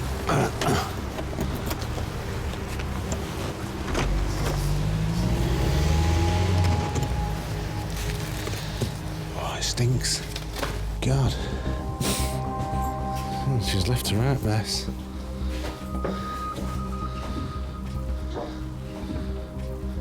No big deal, let's get new carpets anyway. Oh, blimey, here we go.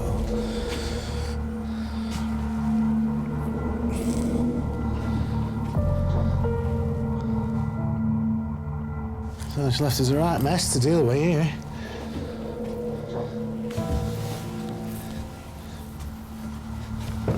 Yeah, we're looking at a couple of skips at least, I think. All the money she saved, never paying rent, she's obviously had enough money to go and buy another lot of furniture, hasn't she, on a new house?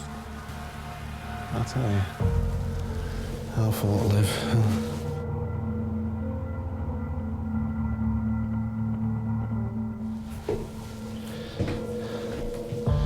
Smashed out mirror. Oh, yeah. Let's block the toilet up before we go, eh? People do that just to be nasty. Out of spite. It's not enough that she hasn't paid her rent for, 2 years. But you see, that is spite. I can't get in this right below my neck. Thinking hell. Jeez. God. That's what's left of the rabbit hutch, the rabbit cage and the shavings. It's like she's chucked all stuff in here before she's done one. To cut back on the cream cakes.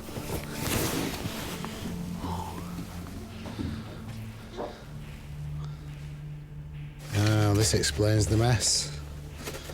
Self-raising flour. Just nastiness, that, isn't it? Nice girl, eh? So, ordinarily on a situation like this, this would be horrific for a landlord to hear. But with this landlord, he's going to be over the moon. The fact she's gone, a couple of lads and a skip or two, and we're sorted. Make it nice again. Finally got the house back. Good news. The clean-up costs more than £6,000, and Paul now has a new tenant lined up to move in next month.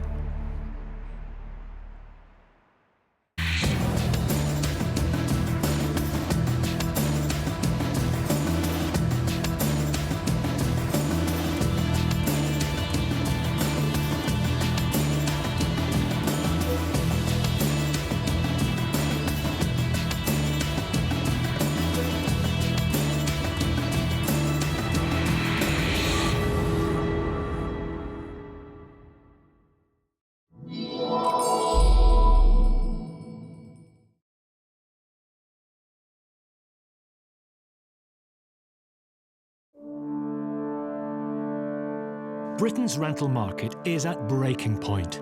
I have 2 children. I'm living in what is like a crack den. She's just chatting shit, yeah? Straight up. With not enough homes to go around, No one should be allowed to live like this. This is unacceptable. This is our home. This ain't his land. soaring rents. I'm going to have to mortgage my pension to pay this debt off. Put a hell of a strain on me. You still have to kill a person. Oh my God. Squalid conditions. I'm gonna have to climb over the settee with my shoes off. This could be criminal negligence. Spiralling property fraud. I'll see you in court. You guys ain't meant to be here, so we have a problem. Bedsits to mansions. Hello, enforcement agent. Squats to drug farms. They have been growing cannabis. This is Nightmare Tenants. Get your hands off me, pal. No. Do not put your hands on me, all right? I will not stand for that. Slum landlords.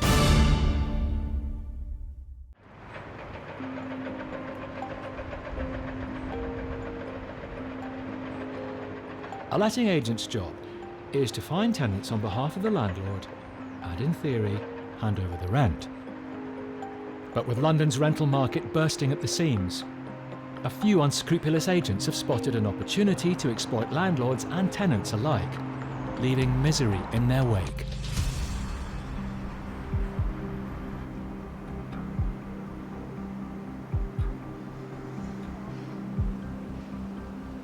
We trusted this man with our property. I have to pay my mortgage, I have to feed my children. It's a livelihood. Landlords Suketu and Minesha Patel are at the end of their tether. They're owed £7,000 by the letting agent who manages their East London 3-bedroom property. We've emailed and messaged Ali a lot of times and we don't always get a response. We've not had a lot of responses at all from him. When he does reply, most of them are, "Can you just leave me alone, you're stressing me out." So we don't really know where we stand with him. The Patels, who run a supermarket, signed what's called a guaranteed rent agreement with the agent. This means he should pay them, regardless of whether he has tenants or whether or not they're paying the rent. We live in Stoke, and with the house being in Walthamstow, East London, the guaranteed rent seemed like a really good idea.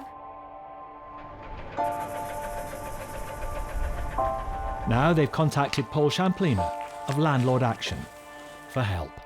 So Suketu, our client, has just sent me loads and loads of chain of texts between him and Hassan, and there's 107 pages of texts. A lot of the time he's ignoring, but then he's turning around saying, "I'm going to pay you £500, and he's just making loads of broken promises. He hasn't paid the rent for 6 months. Absolutely crazy, and it makes my blood boil. It's not the first time Paul has had to deal with a guaranteed rent agreement where an agent has failed to stump up the money. Good afternoon. Because the Patels appear no closer to resolving the dispute, as a last resort, they've decided to confront the agent face to face. So I'm going to serve a legal letter which is demanding the money that you owe. All right. Let's go and speak to him and see if we can get any joy. Let's go and do this. Come on. Come on. Come with me. You do have to psych yourself up for some of these cases because you never know what to expect. You don't know how they respond.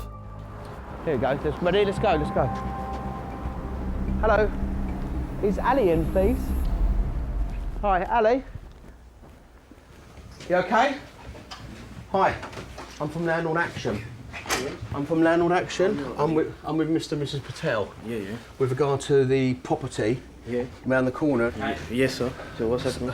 Well, just they want their property back. They want the money. He's driven all the way down from Stoke. Yeah, but we need to put a letter of possession in it. We need a letter of possession. So once we get the letter of possession. Why do you need a letter of possession? But they need their rent. They need tenants living there. They're not paying their rent. Yeah, but hold on, no. You do guaranteed rent. You need to speak to my legal advisor. Listen. Let me talk. Ali, let me talk. Okay, go and on. then you answer. Yeah. Guaranteed rent means that you have to pay him £1,800. Legal possession letter. Yeah, but listen to. Just let me talk, and then you answer the question. Okay, I promise you, I'll listen to you. You've got a lot to follow. But why haven't you paid him the rent? No, it's not your business. It's a judge business. That's not my problem. Giving you 60 seconds. Okay. Leave my office now. Take this letter. No, I don't need to. I'll leave the letter with you. I'm here to serve the letter. I've served the letter. You harassed me right in my office. No. I'm serving a letter for the rent. You need to leave now, please. Excuse me. Don't touch me. Always your way. Touch me. Is it? Yeah? Is it always your way to write? Why have you not I seen paid you in me a my- court. No. Why Why No, have you not leave paid my me my office. rent? Okay, can you leave it? And No, I I'm not moving. I am not moving from here. Where were we harassing him? We went in to get what was rightfully ours. Just wanted our money. If he'd paid it there and then, we wouldn't be sitting here now. But put the camera off and get out from my office. Okay. Get out from my office. Okay, what we're going to do is we're going to have a little before I chat. I'm going to Get out from my get them out office. there. All these Mac is our money. Baba, please take them. Come on, let's go. We're wasting our time now. I'll see you in court. Yeah. Just you wait. Just see you in court, I will. See you on 17, that's it. Yeah, damn right you will. But this is what we get all the time. I know. Yeah, You're right. shaking, aren't you? I am shaking because I just want what is mine. He drives the car. That's our car. Because at the moment he's driving that car. He hasn't paid me the rent. Paul is sure the Patels have been ripped off, but Ali, the agent, claims he is the real victim. They're just making a drama here and just lying about it because they just need the money. Obviously, I just manage the property for them. Their responsibility to take rent from the tenants. That's obviously I'm gonna put in a code and to tell them what they done here as a harassment. Let's see if we can speak to some of the subtenants and find out if they've actually been paying the rent, because of course they could be the innocent party in all this as well. They could be paying him the rent and he's just not passing it on. Yeah. Paul and the Patels have already started legal proceedings to get back the property and rent arrears. Ultimately, it will be for a judge to decide who is telling the truth and who is not.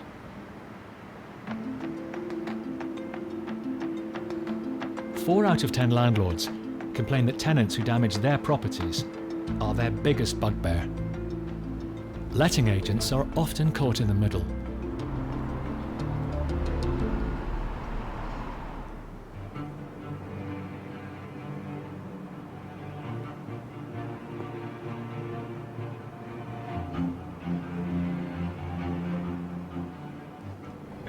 So normal people feed their cats cat food. What do you feed your cat? I get her a Happy Meal from McDonald's. What happened was, I was talking, watching the telly, and when I looked down, the little bugger had ate my burger. So now, to avoid her touching my McDonald's, I get her a little Happy Meal, and when I come in with the box, she jumps on the table because she's so happy. Oh my gosh.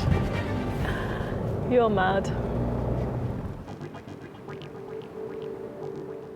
Karen O'Connor and Gemma Painter from Lobster Lettings are about to carry out an inspection of a young tenant's flat.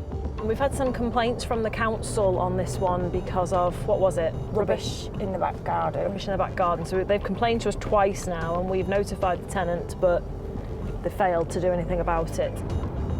How hard is it to just put your rubbish in the bin and put the bin out on bin day? It's not that difficult, is it really? No. I'm also a bit concerned because there's just a duvet up at the window. It suggests that internally it's not going to be in very good condition. Or they're trying to conceal something. Either way, it raises our suspicions. Oh, they've pulled the duvet in now. It's a towel instead. Oh, it's a towel and yeah.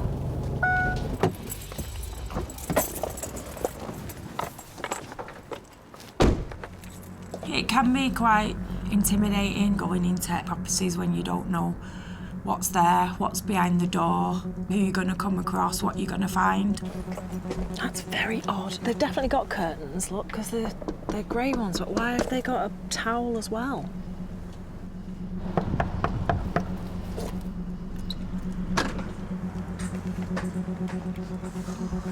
Hello? Not a good start. Oh, that smell. Hello? Oh. Hello? Wow. There's flies everywhere. Oh, look at the sink. I don't. It's full of flies. Oh, I'm gonna wee my pants.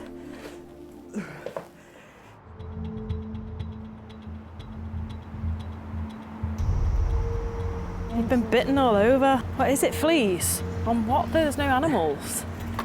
There could possibly be a rat or something in there. Oh. Karen and Gemma are carrying out an inspection at a 3-bedroom property they manage. Oh, it's disgusting. I have quite a strong sense of smell and I have a very poor gag reflex. So for me, properties like this are just not good.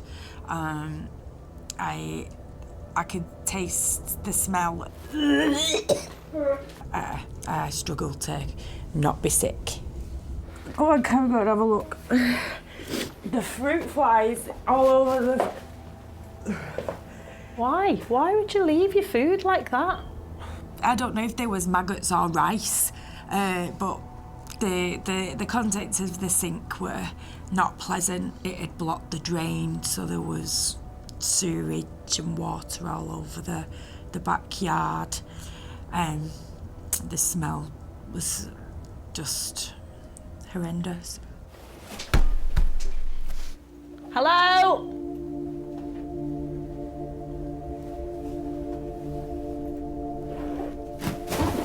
Can you hear someone upstairs?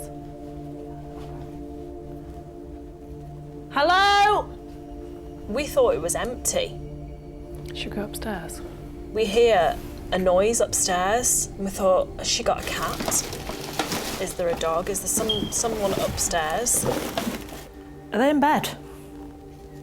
They might be dead, for all I know. Right. Who are you? Who are you? What do you mean? We have no idea who you are. For all we know, you've broken in. This isn't your property. What's my girlfriend's? Can you ring her and ask her to please come here? Because we need to talk to her about the condition of this property. Yeah, it's literally around the corner. Right, can you go and get her then? Would you mind running around and go and get her now, please? Can I get ready then? Yeah, come on, let's... The furniture looks like expensive stuff. It was really bizarre because you could see that the tenant owned some lovely furniture. She had a lovely corner couch. She'd changed the light fitting to be a lovely glitzy, diamante lampshade. She'd spent money on that property and her belongings, but then within just a matter of months, the place was unrecognisable, full of rubbish and bags and horrible stuff. It was gross. You cannot live this way, and we need to get it sorted. I need to speak to you. What the fuck are you doing? We're doing an inspection, thank goodness. We did notify you of the inspection, you knew about it. We advised that we'd be going in with keys if you didn't let us in. I need to speak to you about the condition of the property and what you're going to do to sort it out. I've been tidying for the past 2 days. Just leave us alone. Do what you need to do and fuck off. The condition of the property is not from a few days. Listen, I've got schizophrenia. Get the fuck away from me now. Tell us right now. So what's going to happen with the property? Because I can't. By when?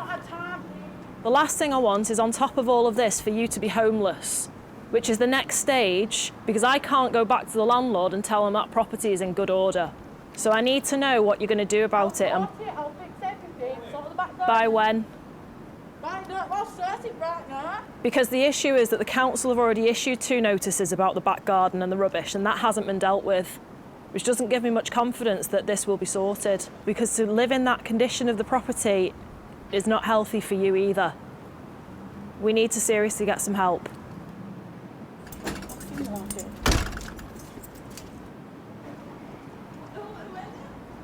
All right, thanks. Bye. Who was that? The guarantor. She says that she's aware that she's struggling with the rubbish because people keep pinching her bins. My God.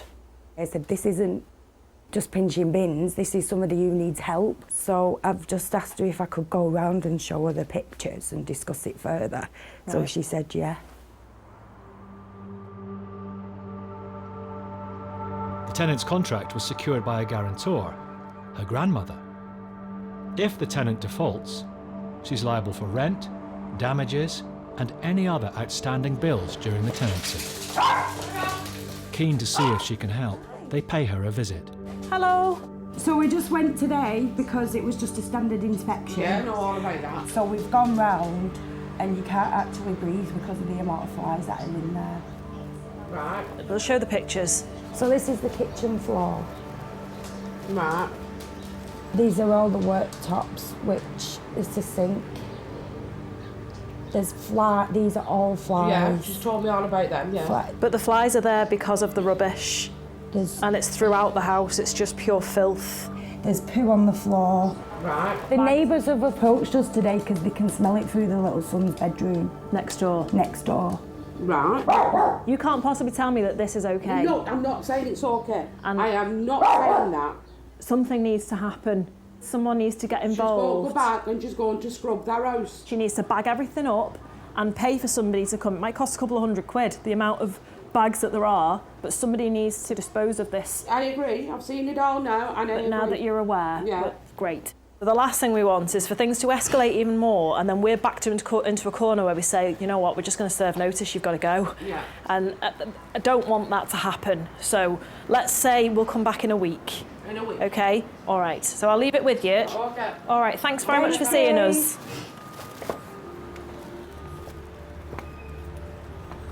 There's definitely a sense of denial there. It was hard work to try and get her to understand. Aaron and Gemma will return to the property in a week.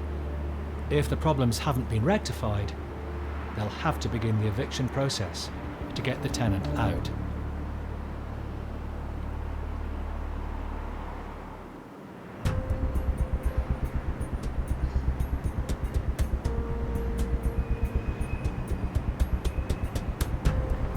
This 3-bedroom house in East London is being let to tenants through an agent, Ali Hassan. The landlords, the Patels, signed a guaranteed rent agreement with Hassan, but he hasn't handed over the rent and now owes them over £7,000. I mean, this guy Ali, he's saying it's the landlord's responsibility to collect the rent, when actually he's got to pay the rent to them. I don't think he actually understands what guaranteed rent is. Not happy being fobbed off, Let's get some answers. Saketu and Minesha Patel are on their way to their property to try and speak to the tenants direct. If we have a chat with them and see whether they are paying him or not, and if he's telling the truth or they're telling the truth. Let's find out. You okay? Yeah. This is my property. I own the property, but I give it early. Do you pay the rent to him? Every month. Every month? Every month. So do you go to his office and pay? Yeah, the card. Do you pay by card? He's collecting the rent from you, but he's supposed to pay me, but he doesn't pay me. The tenant calls the letting agent, Ali.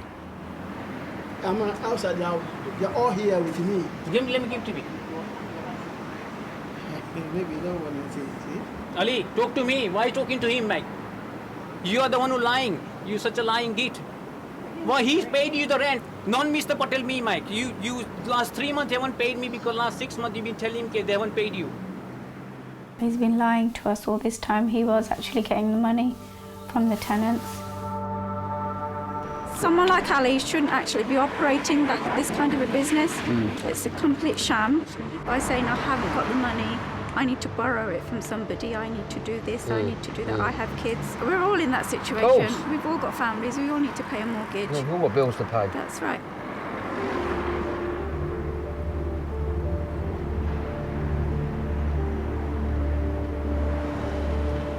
It's 4 weeks later, and today the Patels are due in court. Bit nervous. Don't know what's going to happen today. Saketu and Minesha are hoping to gain possession of their property and recover the £9,200 letting agent Ali Hassan now owes them. He phoned last night wanting to give the house back to us. And he's still saying, I can only give you £1,000 because I can only got £1,000. Basically, just wanted to keep the money. Hope we win the bloody court case today and we get the house back.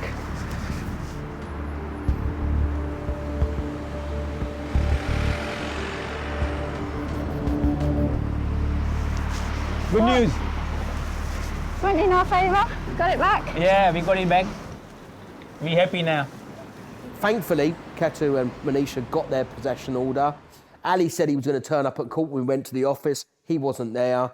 Good news, we got the possession order and we got a money order for the rent that he owed. We want to start afresh, just having one family, which is what we intended to do all along. We don't want to sublet the property. House, which is what it is at the moment. One family, paying their rent on time, and everyone's happy. It's a great result, but bittersweet, as those renting the house will now need to leave their home. The tenants that Ali Hassan brought in, they're the innocent party in all of this, and I feel sorry for them that they had to leave just because of one person who was just being too greedy. Although Ali Hassan has given up any claim to the property, he still owes the Patels close to £10,000.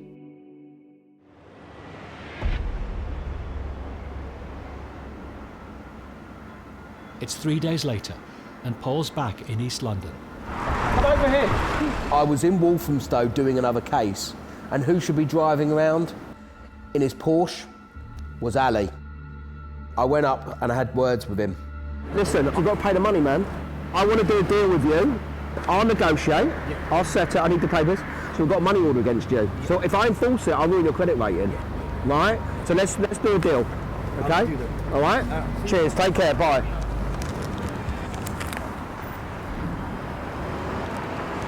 I said to him, I want every single penny paid and the legal fees, which is on the court order, money order. If that's the case, then hopefully it will avoid Sacchetti from instructing a bailiff and incurring more costs. So I hope he's a man of his word.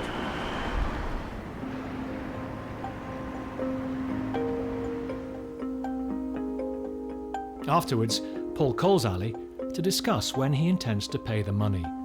What do you mean you think about it? You said to me, when you spoke to me in the car, you said that you'd pay all the money that's outstanding. Oh, you're not going to pay a penny? He didn't breach the contract. You're supposed to pay him the rent every month. If you're going to play the game, play it properly. Don't give letting agents a bad name, Ali. Right, so you're with someone. OK, call me back. I'll wait your call, yeah? What a surprise. He's gone back on his word. Sukhetu and Minaisha will have to instruct bailiffs to repossess their property and chase Ali for the money he owes.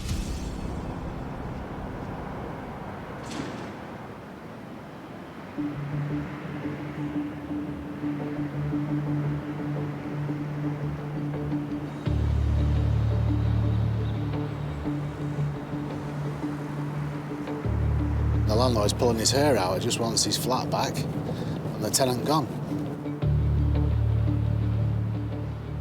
Paul Ainsworth-Lord, who runs a letting agency in Lancashire, often has to pick up the pieces when landlords run into trouble over rent arrears. So I had this landlord tip up at the office earlier today. Got a problem with the tenant he's got. He's not paid him any rent for ages. I mean, it's £3,500 in arrears. I've said we can help him.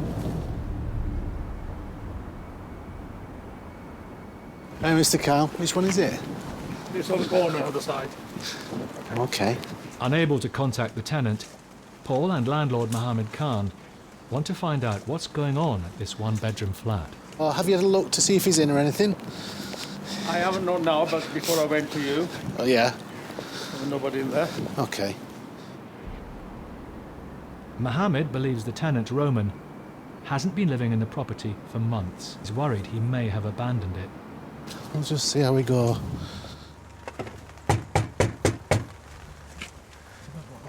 If we don't think he's living there, we're just going to go in.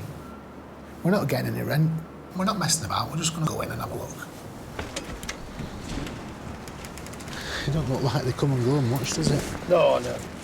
Hello? You haven't been here for a while, by the looks of it. Hello?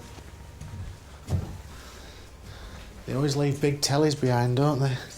Yeah. Yeah. There's not much going on here. Yeah. Where's the bedroom? There's no bedding on other than them, is there? You know, the sort of things you look for if someone's living in a place, it's usually what they're eating. Are you brave enough to open the fridge?